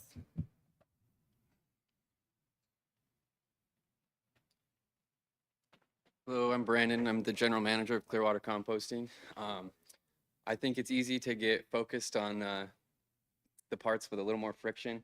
The water seems to be a hot topic. I just wanted to say, from my perspective, firsthand, I've watched the city staff work really diligently trying to save money across the board. They are taking on projects that weren't necessarily theirs to begin with. So in light of some of those news, I can tell you that our rates are actually going down. So that's good news, although we're not the biggest piece of the pie. But I don't know, the solutions need to be focused on, what the city needs and not so much about, one person or another trying to do something wrong. The water situation, I've been at these meetings, I've heard this come up for years, and there is some of the same people here that have been commenting on it for a long time, and for some of those things to take root, there's got to be more feedback. So I don't know. I have a lot of respect for what the city staff is doing, and really respect your guys' position. It's not an easy one to be in. So just wanted to get that out there. Thank you. Thank you very much. Great city staff. Anyone else? Well, I have some questions, obviously, but I would let anybody go first. Dustin, I have a question. Trying to think how to word it. So how many years did we go, if you know, without a rate increase? And how aged is our infrastructure and how much have we been running on a leg to get us by? The number I use, and I've used it last year, I didn't use it this year, but the number I used in 2004 to 2014, and now that's 10 years ago, but that's 10 years, and there were 7 0 rate increases. There was two 2% and one 3% from 2004 to 2014. I don't know what CPI was for that span, but I can guarantee you it's more than 7% over that course of the 10 years. And then I know there were some very unpopular very popular public feedback when the meter fees came in. There were some very significant rate increases. There was the bond. And I'm not denying that there has been a significant amount of investment in the last, say, 5 years is to get these systems up to speed. We're seeing the water treatment plant was built, the one we just replaced was built in 1924. It was replaced in 2023. It almost made 100 years. The two reservoirs, the one that we're familiar with, high reservoir, low reservoir, both built in 1924, 22-ish. Those are still functioning. We have well, not counting the one up at Community Drive, that's the newest reservoir, but we have two other reservoirs, South High and North Lewiston, both built in mid-70s. And, I will tell you, mid-70s, that's 40, almost 50 years old now. So you're seeing a lot of infrastructure that's just aging out at the same time. And the transmission line is the next one that was built. Some of this stuff is original from the 20s. The pipes downtown are original from the early 1900s. The pipe is designed to last 100 years, but we're up against that window now. So I can sit here all day and talk about, the what we want to call deferred maintenance, or, just pipe or infrastructure that's reaching its life. We made huge strides over the last couple of years with the investments to all the things that we've talked about with the treatment plant and the pipes and everything else. We've had some bad luck, whether it's the reservoir or COVID with the inflation of prices. It's a hard time for a community to try and invest in infrastructure. And I think we're not the only community, but it is, we've drawn a couple bad lucks here. Counselor? While you're up there,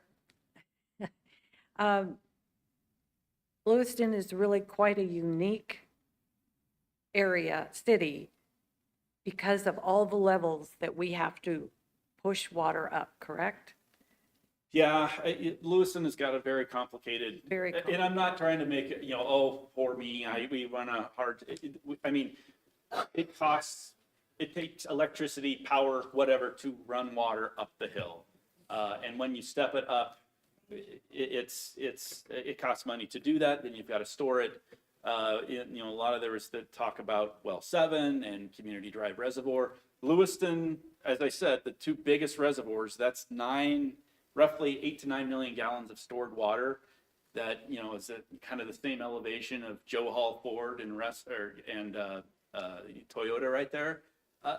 That is how much of our population lives above that, and so we need to move up the hill to get stored water, get more modern, and react to where the population is lives at. Because what's happening now is we're pumping the water up, then we're draining it down, then we're pumping it back up, then we're draining it down, we're pumping it back up. Every time you drain it and pump it back up, that's more money, and it's hard on the pumps, it's wear and tear, and you're also paying for it. And so to try and make the system smarter is going to be you're going to save money in the long run, but you're going to have to invest in it incrementally to get that to be a more modern system. But yes, we have a very complicated system, and it's running on parts from the 1920s to the 1970s. So trying to compare our water cost to another city there's nothing the same. We have all these levels, and most places do not have that. So yeah, we're comparable to Pullman. Pullman has expensive water just like us, and that's the one that we kind of look at. Pullman is expensive. The PUDs operate completely different in Washington. There's been a lot of subsidies. There's things that are out there available for them. Lloyd, everybody's unique, and I'm not going to say that Lewiston has made the best decisions over the course of the 120 years that we've been here. There's been mistakes along the way, and we'll make more. But we're trying to make it better, and it's going to take time, and it's going to take money and investment to make it better. Councilor Spiegelmeier? Thank you. So, Director, in the water listing, you had a list of budget items on there.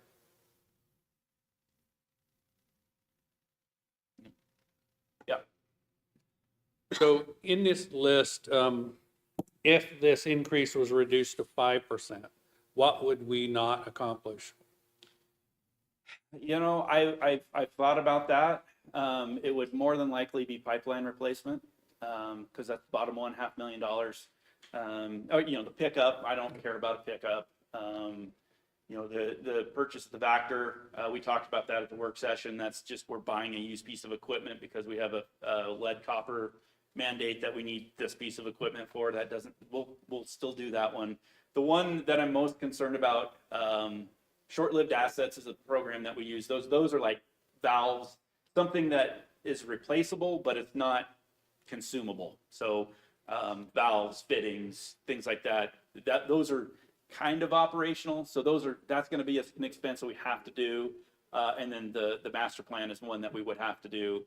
The reservoir recoding, we've thrown $1 million in there. There's two reservoirs. We need to do a analysis because we have to take them offline and figure out if we need to provide temporary stored water. what it looks like. So we're gonna have to spend a little bit of design on the front end, and then whatever's left in that $1 million, hopefully we'll have something to do. So there's two of them, they're exact twins, and that's only enough to cover maybe the analysis and maybe 3/4 of the reservoir. So we would do the reservoir analysis and then see where we're at as far as the estimated cost. But I would say draw a line somewhere below reservoir recoding.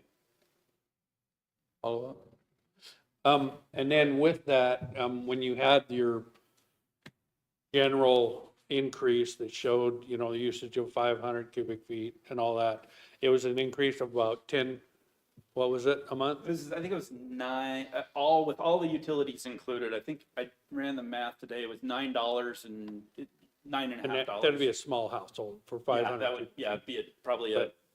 Basically, you're only saving $5 a month if we reduced it and didn't accomplish the other things on your list. Yeah. Okay. I'm sorry,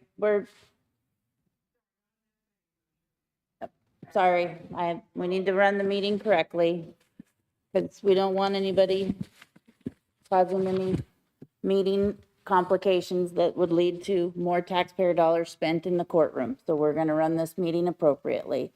I do have a question. The meter fee that I don't like it, not a lot of people do. Can you walk through why it won't ever go away? Yes. So this is the, taking myself back, this predates me. The general explanation that I have for the meter fee. One was when they did the rate analysis back ramping up so this was the current master plan and doing the rate analysis for it. So it was 5-6 years ago. Lewiston's meter fee were low compared to neighboring communities. That doesn't mean that that's, every community is a little bit different, but looking at, we were marketably lower. And then how they did the analysis was generally the meter fee pays for the pipes in the ground. So if you are a snowbird and you never turn the faucet on, you pay a meter fee. You pay no consumption, and so you pay that meter fee. And so we need to make sure that water can get to your faucet when you want it. Even though you didn't use it, you're going to want to come home at some point and turn the faucet on. And so the general explanation that I got was the meter fee pays for keeping the pipes flowing to your house. The consumption is everything behind that. When you turn that on and you turn that shower on and you water your yard, it is the cost to get the water to you, to make the water, treat the water, and get there to you. So that's why generally the two separate fees, they go in the same pot of money. We use the money. I don't recognize the difference of that has to be used for meter fee and that has to be used for consumption fee. But generally that goes to pipes in the ground and consumption, or the two different things between meter fee and then consumption. When we did this meter, and it was an upgrade, correct? The meters were. Oh, that's a different one. Yeah, that's what sorry. Okay. And in that meter upgrade, did that take away the need for more manpower and man hours to make sure we were calculating money owed? Oh, yeah, well, yeah, I mean, that was, the old meters you had to manually check them. And so you drove around in the truck and you checked them, and now we don't have meter checkers. So, I mean, what we've ended up diversifying, I mean, we've trimmed our shops. I think we're short, compared to that, we're short 1 FTE. We had one, maybe 2 people checking meters at the time. So yeah, we've cut some savings there, but we've moved that into other areas. Counselor? Oh, do you have another one? Go ahead. It is a good point to those that are trying to conserve in a way, whether that be, I don't know, collecting water and doing things that way to do their garden. What kinds of things can we, to try to give a benefit to those that maybe don't even water their lawn? I mean, there's two different things there. One is water conservation for the resident. which is you're just going to pay less for water consumption. But if you look, water consumption, if you have a big yard, let's say you had the half acre, or full acre lot, I don't know that it is affordable to use Lewiston irrigation water.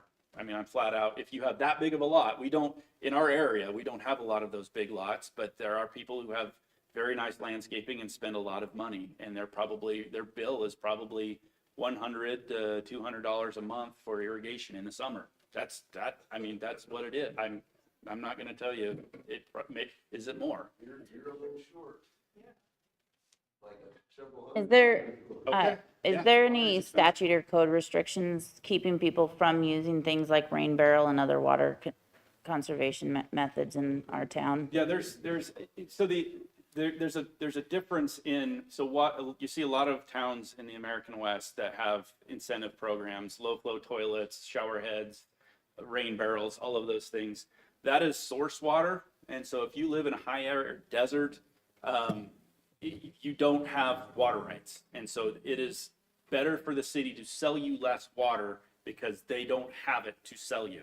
Lewiston, and again, we are surrounded by water. We have multiple aquifers that we have for the wells. We have rivers right outside our office here. It is not an issue of us having water rights. We can convey the water, we can get it in big pipes, and we can run it. It's the fact that those pipes are old and the pumps are old, and it costs money to get the water up to you. But we have plenty of water. And would you clarify how much general fund dollars goes to any of these enterprise funds? I get $0 out of tax general fund for any of these expenditures. Questions? Counselor, can I actually ask a question from one of the public? Yep. Okay. The bill, well, I don't care who wants to answer, but your bill that you talked about for monthly costs, does that include, because I don't know how it bills you, but does that include domestic and your irrigation in one, or though do you get two separate bills? Sounds like you live in the orchard, you have Lloyd water. She pays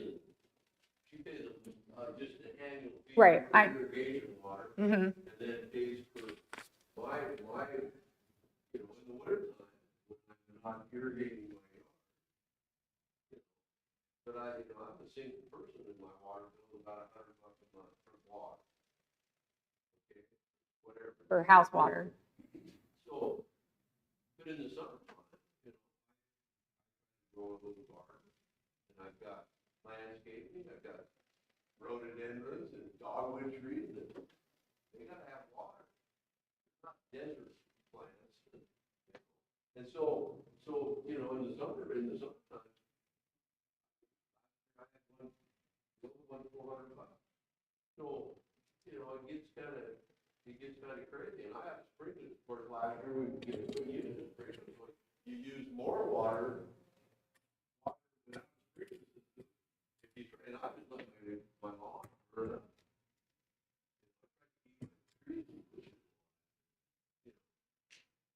So that's why I can.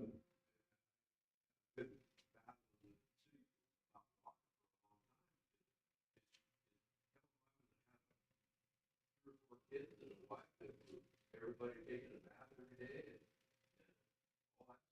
laundry. I'm out of retirement to be able to afford to pay my water. But I mean, that's what the irritating part of it is. We have this river right here that's probably some of the finest water in the country that we don't even fully utilize. My next door neighbor lady with a reservoir still over to me. She says, "What's all this white stuff in the water?" And I said, "That's calcium. We're getting our water coming out of the well. I live on the east side of town, up here on the 1700 block. So most of my water comes out of that river. Well, that quality of that water all over this valley, and go up the orchards, they're over the Clarkson, and faucets are all covered. So I have a question for the audience as well, because I agree. I've struggled with this, but I've also learned a lot about our property taxes, then there was mention of not a lot of good things done in 3 years, and I would argue that the mayor has done a great job of making a lot out of a little and making cuts. We are constantly being told that all we do is spend. Yep, we do, because we have to make sure that services are provided. We are dealing with the decisions that were made decades before us and administrations before us. And we're trying to put our heads together to figure out a solution because we don't want to price people out of their homes. But we're not the only entity that is involved. The Idaho State Legislature created a statute that made it so that new impact, so new development, we can only take 90% of that value, which means that's 10%. We've got to figure out somewhere else to fund new development, and we can't break up or help property taxes unless we allow new growth in our community and encourage it. Because when we talk about how much money did the city's taken 0% increase over the time we've been in office, but your taxes have raised. So that should tell everybody that there's more entities involved in what's going on with your property taxes. The COP that was done, which is the agreement made to pay for that, what did somebody call it? Taj Mahal Courthouse. That did not cause an increase to your taxes, although last year the Nez Perce County took 3%. They also didn't take anything for roads and bridges, which we would have benefited from. So we will be having a meeting with them to come up with solutions to bring in dollars. But the enterprise dollars, the choices that were made, the catastrophic events that the director has had to deal with, I would love somebody to tell me, how do we fix what's been broken and ignored right now without raising your fees?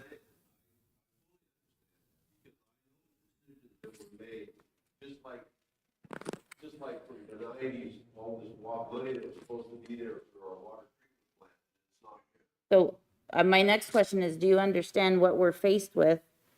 If we have to build an intake that wasn't ever ours, but we're now being told it's our responsibility, that will be, if I remember correctly, Dustin, about $15 million to fully replace? 16 now. $15 million that really, and I hope they're listening, because I don't mind a few more people being ticked off at me, but the Corps of Engineers should be the one funding that project. So we have been working. I have went to Boise and stood in front of legislators. I've met with the governor's North director and said, we need help, because we are not everybody's rich uncle and we cannot keep footing the bill for everything. You are exactly right. We need to try to protect our citizens, and I think we're doing that. And I would agree that especially Director Johnson is trying to figure out the job that was handed him and how to carry it forward and be sustainable. And I think he came to the table saying, I don't want to do a 35% increase, but we need to do something or we are going to have more and more issues. I don't want to see another reservoir fail. I don't want to see families that I have to look in the face and not be able to talk to about their issues because of the system that's in place that I cannot change. So what I can do up here, I can hear you and I am. But I don't know that there's a solution except to try to stair step this and then get people involved in the other entities, including your state legislators, who should be pushing and bringing money back to our districts. And when was the last time you saw that happen? I don't know how I'm going to vote because I am 100% not taxing people or through fees out of their home. I love my community and I know that the bulk of the people here are 65 and older, and I want you to stay in your own homes.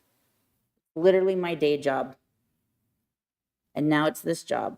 But I have to be able to make sure that my daughter doesn't have to fund the fact that Main Street fell in on itself or the next 100-year-old reservoir didn't fail. So this is a hard decision. And we've got to do mathematically what we can to make sure our budget fits within what we've got. And I'm open to any ideas. Mr. Bradbury, you got one? That's why I asked you.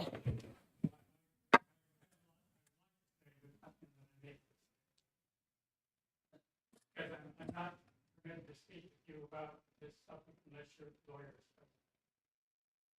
Thank you. Please. Hi, I'm Linda Keener. What I want to say about this issue is that my daughter is disabled.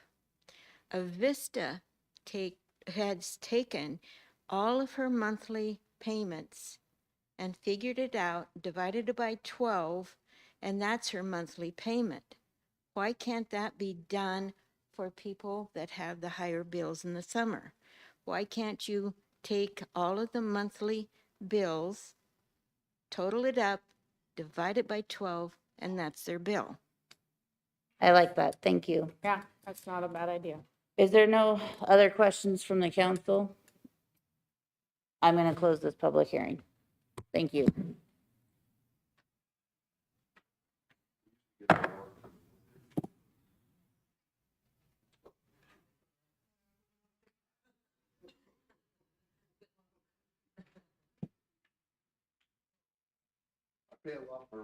Agenda.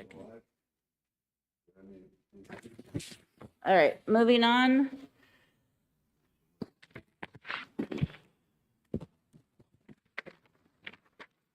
To letter E. Is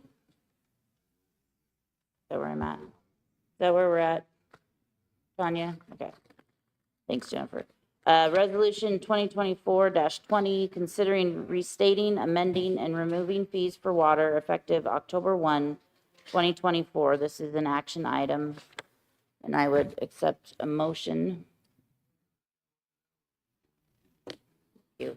Go ahead, Counselor Schroeder. I move to approve resolution 2024-20.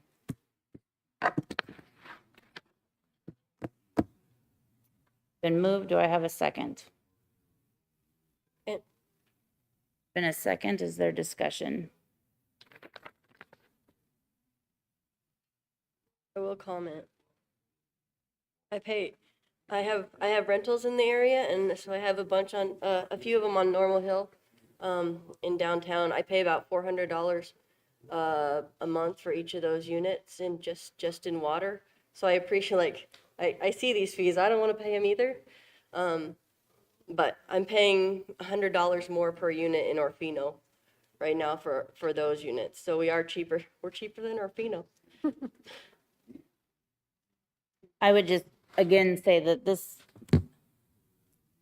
if you look back at our history, I think we've been handcuffed to decisions that, while well-intended, the foresight has come to bite us. And now we're trying to figure out how to do so responsibly. And all I can do is fight everywhere else to make sure that life gets better for us as property owners. So I'm going to support this motion, even though I would rather not. Any other comment? Counselor Mickey? I would say the same. I actually don't pay the city because I am in Lloyd, but I hear over and over again how expensive it is and wanting to be able to have a lawn that's nice and beautiful and not pay an arm and a leg.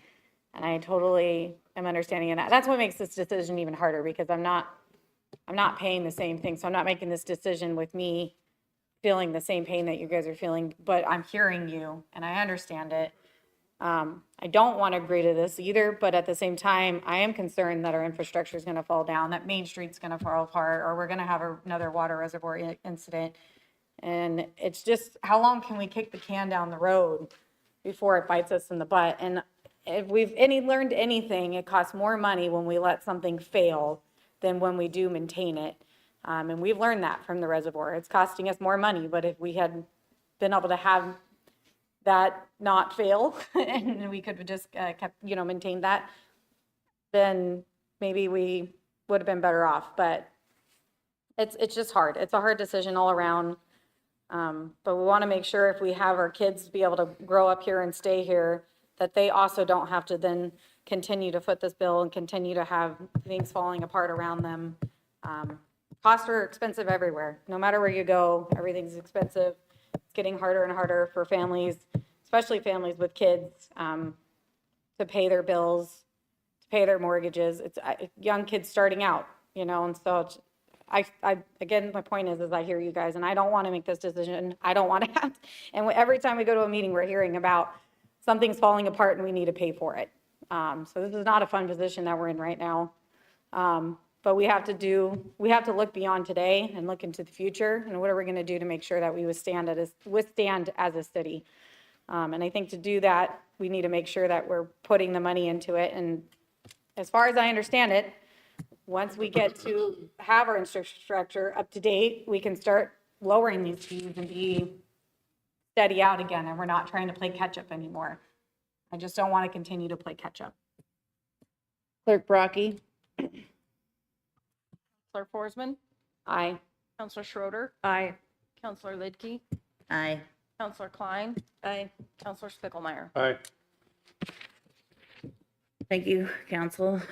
Moving on to letter F, Resolution 2024-21, considering restating and amending wastewater fees effective October 1, 2024. This is an action item. Counselor Schroeder. Motion to approve Resolution 2024-21. Been moved. Do I have a second? Second. Been moved by Counselor Schroeder, seconded by Counselor Spickelmeyer to approve Resolution 2024-21. Is there any comment? Discussion. I would just say that I think our wastewater employees are some of the best around, and I appreciate the work they do. Clerk Brockie. Counselor Forsman, Aye. Counselor Schroeder, Aye. Counselor Lidke, Aye. Counselor Klein, Aye. Counselor Spickelmeyer. Aye. Motion passes.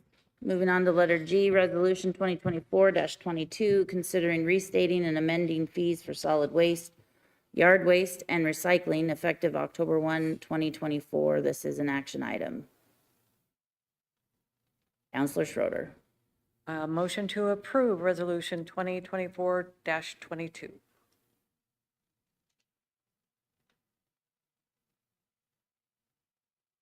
Is that a second? Yeah. It's been moved by Counselor Schroeder, seconded by Counselor Forsman to approve Resolution 2024-23. Any discussion? Yeah. Clerk Brockie. Counselor Forsman, Aye. Counselor Schroeder, Aye. Counselor Lidke, Aye. Counselor Klein, Aye. Counselor Spickelmeyer. Aye. Moving on to letter I, Resolution 2024-28, considering restating fees for vacations of public right-of-ways, easements, plats, encroachment permits, and issuing notice of public hearings.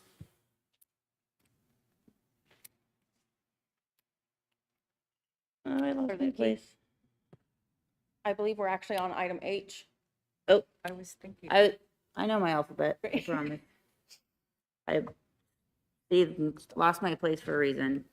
We're going on to letter H, excuse me, Resolution 2024-23, considering restating and amending fees for stormwater drainage system services effective October 1, 2024. Thank you for catching up. Counselor Schroeder. I move to approve Resolution 2024-23. Second. It's been moved by Counselor Schroeder, seconded by Counselor Klein to approve Resolution 2024-23. Any discussion? Clerk Brockie. Counselor Forsman.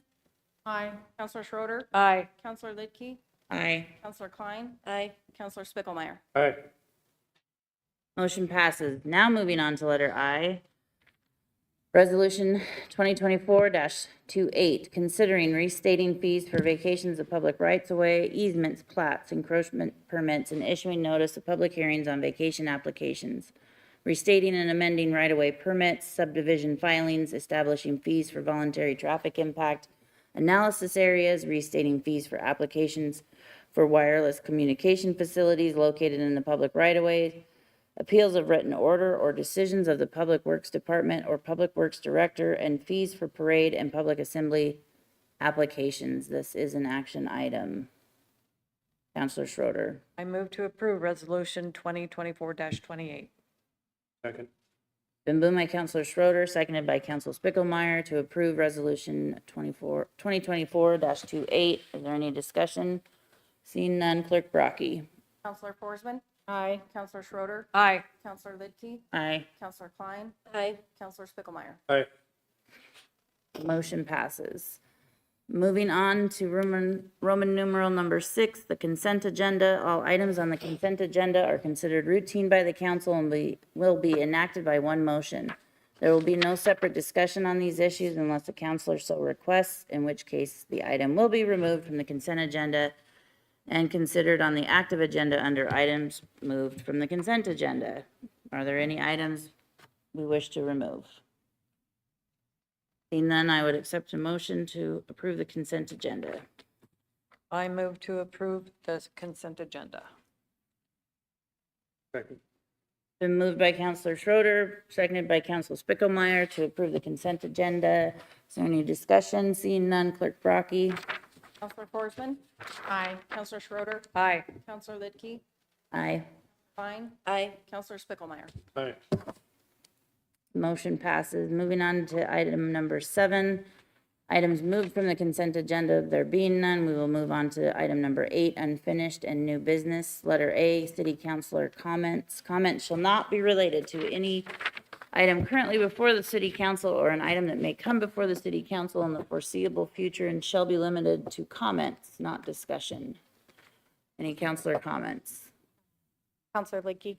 Counselor Forsman, just so you know, that was my alarm saying it was bedtime, so. Well, I was gonna go an hour in. I would just, again, I guess echo what Counselor Licky said as far as get a hold of your legislators, paying attention what's going on in Boise and what decisions they're making. Because it does affect us, and sometimes I would say it handcuffs us on the abilities of what we can do. So if we pay attention and we're being loud to them, then hopefully we'll see some differences made down this way. And obviously, we're trying at the city level to continue to have a sustainable life and affordability, as well as maintaining our infrastructure. But it becomes difficult in the economic times we're in. So be loud to your legislators, pay attention to what's on the ballots and what you're voting for, because that's where the difference is going to be made. And I appreciate everybody that came out, voiced their opinions. That matters. Sometimes, you don't always leave happy. I know I'm not going home happy with the decisions I had to make tonight. I wish I could go home feeling like I made things cheaper for everybody, including myself. But unfortunately, that's just not where we're at right now. I hope to get there one day. But again, I just appreciate the public coming out. There's a lot of cities that don't have public engagement, and it's important that we have it. Anybody else? I would just again thank everybody that showed up tonight.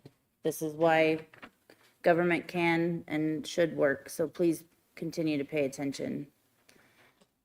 Moving on to letter B, city boards and commission liaison updates. All right, Counselor Klein. So the airport liaison, airport board meeting, United was at 81.2% last month, so we're on track for not having to pay the maximum amount for for United. They had a financial audit and everything was clean. And they talked about other things I can't talk about right now.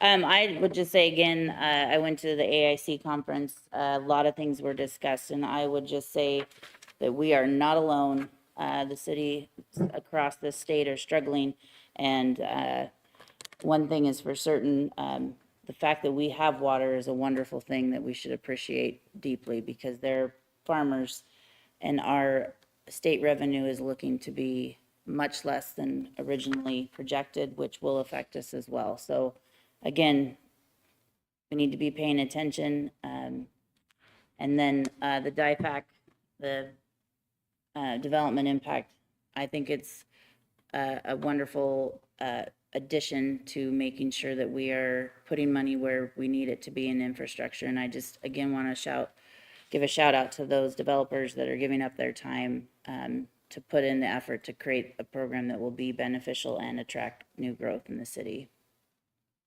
Anybody else? Moving on to letter C, agenda topics. Anybody have any agenda topics they would like to add in the upcoming meetings? Kind of more of a question if it's in a suitable agenda topic. But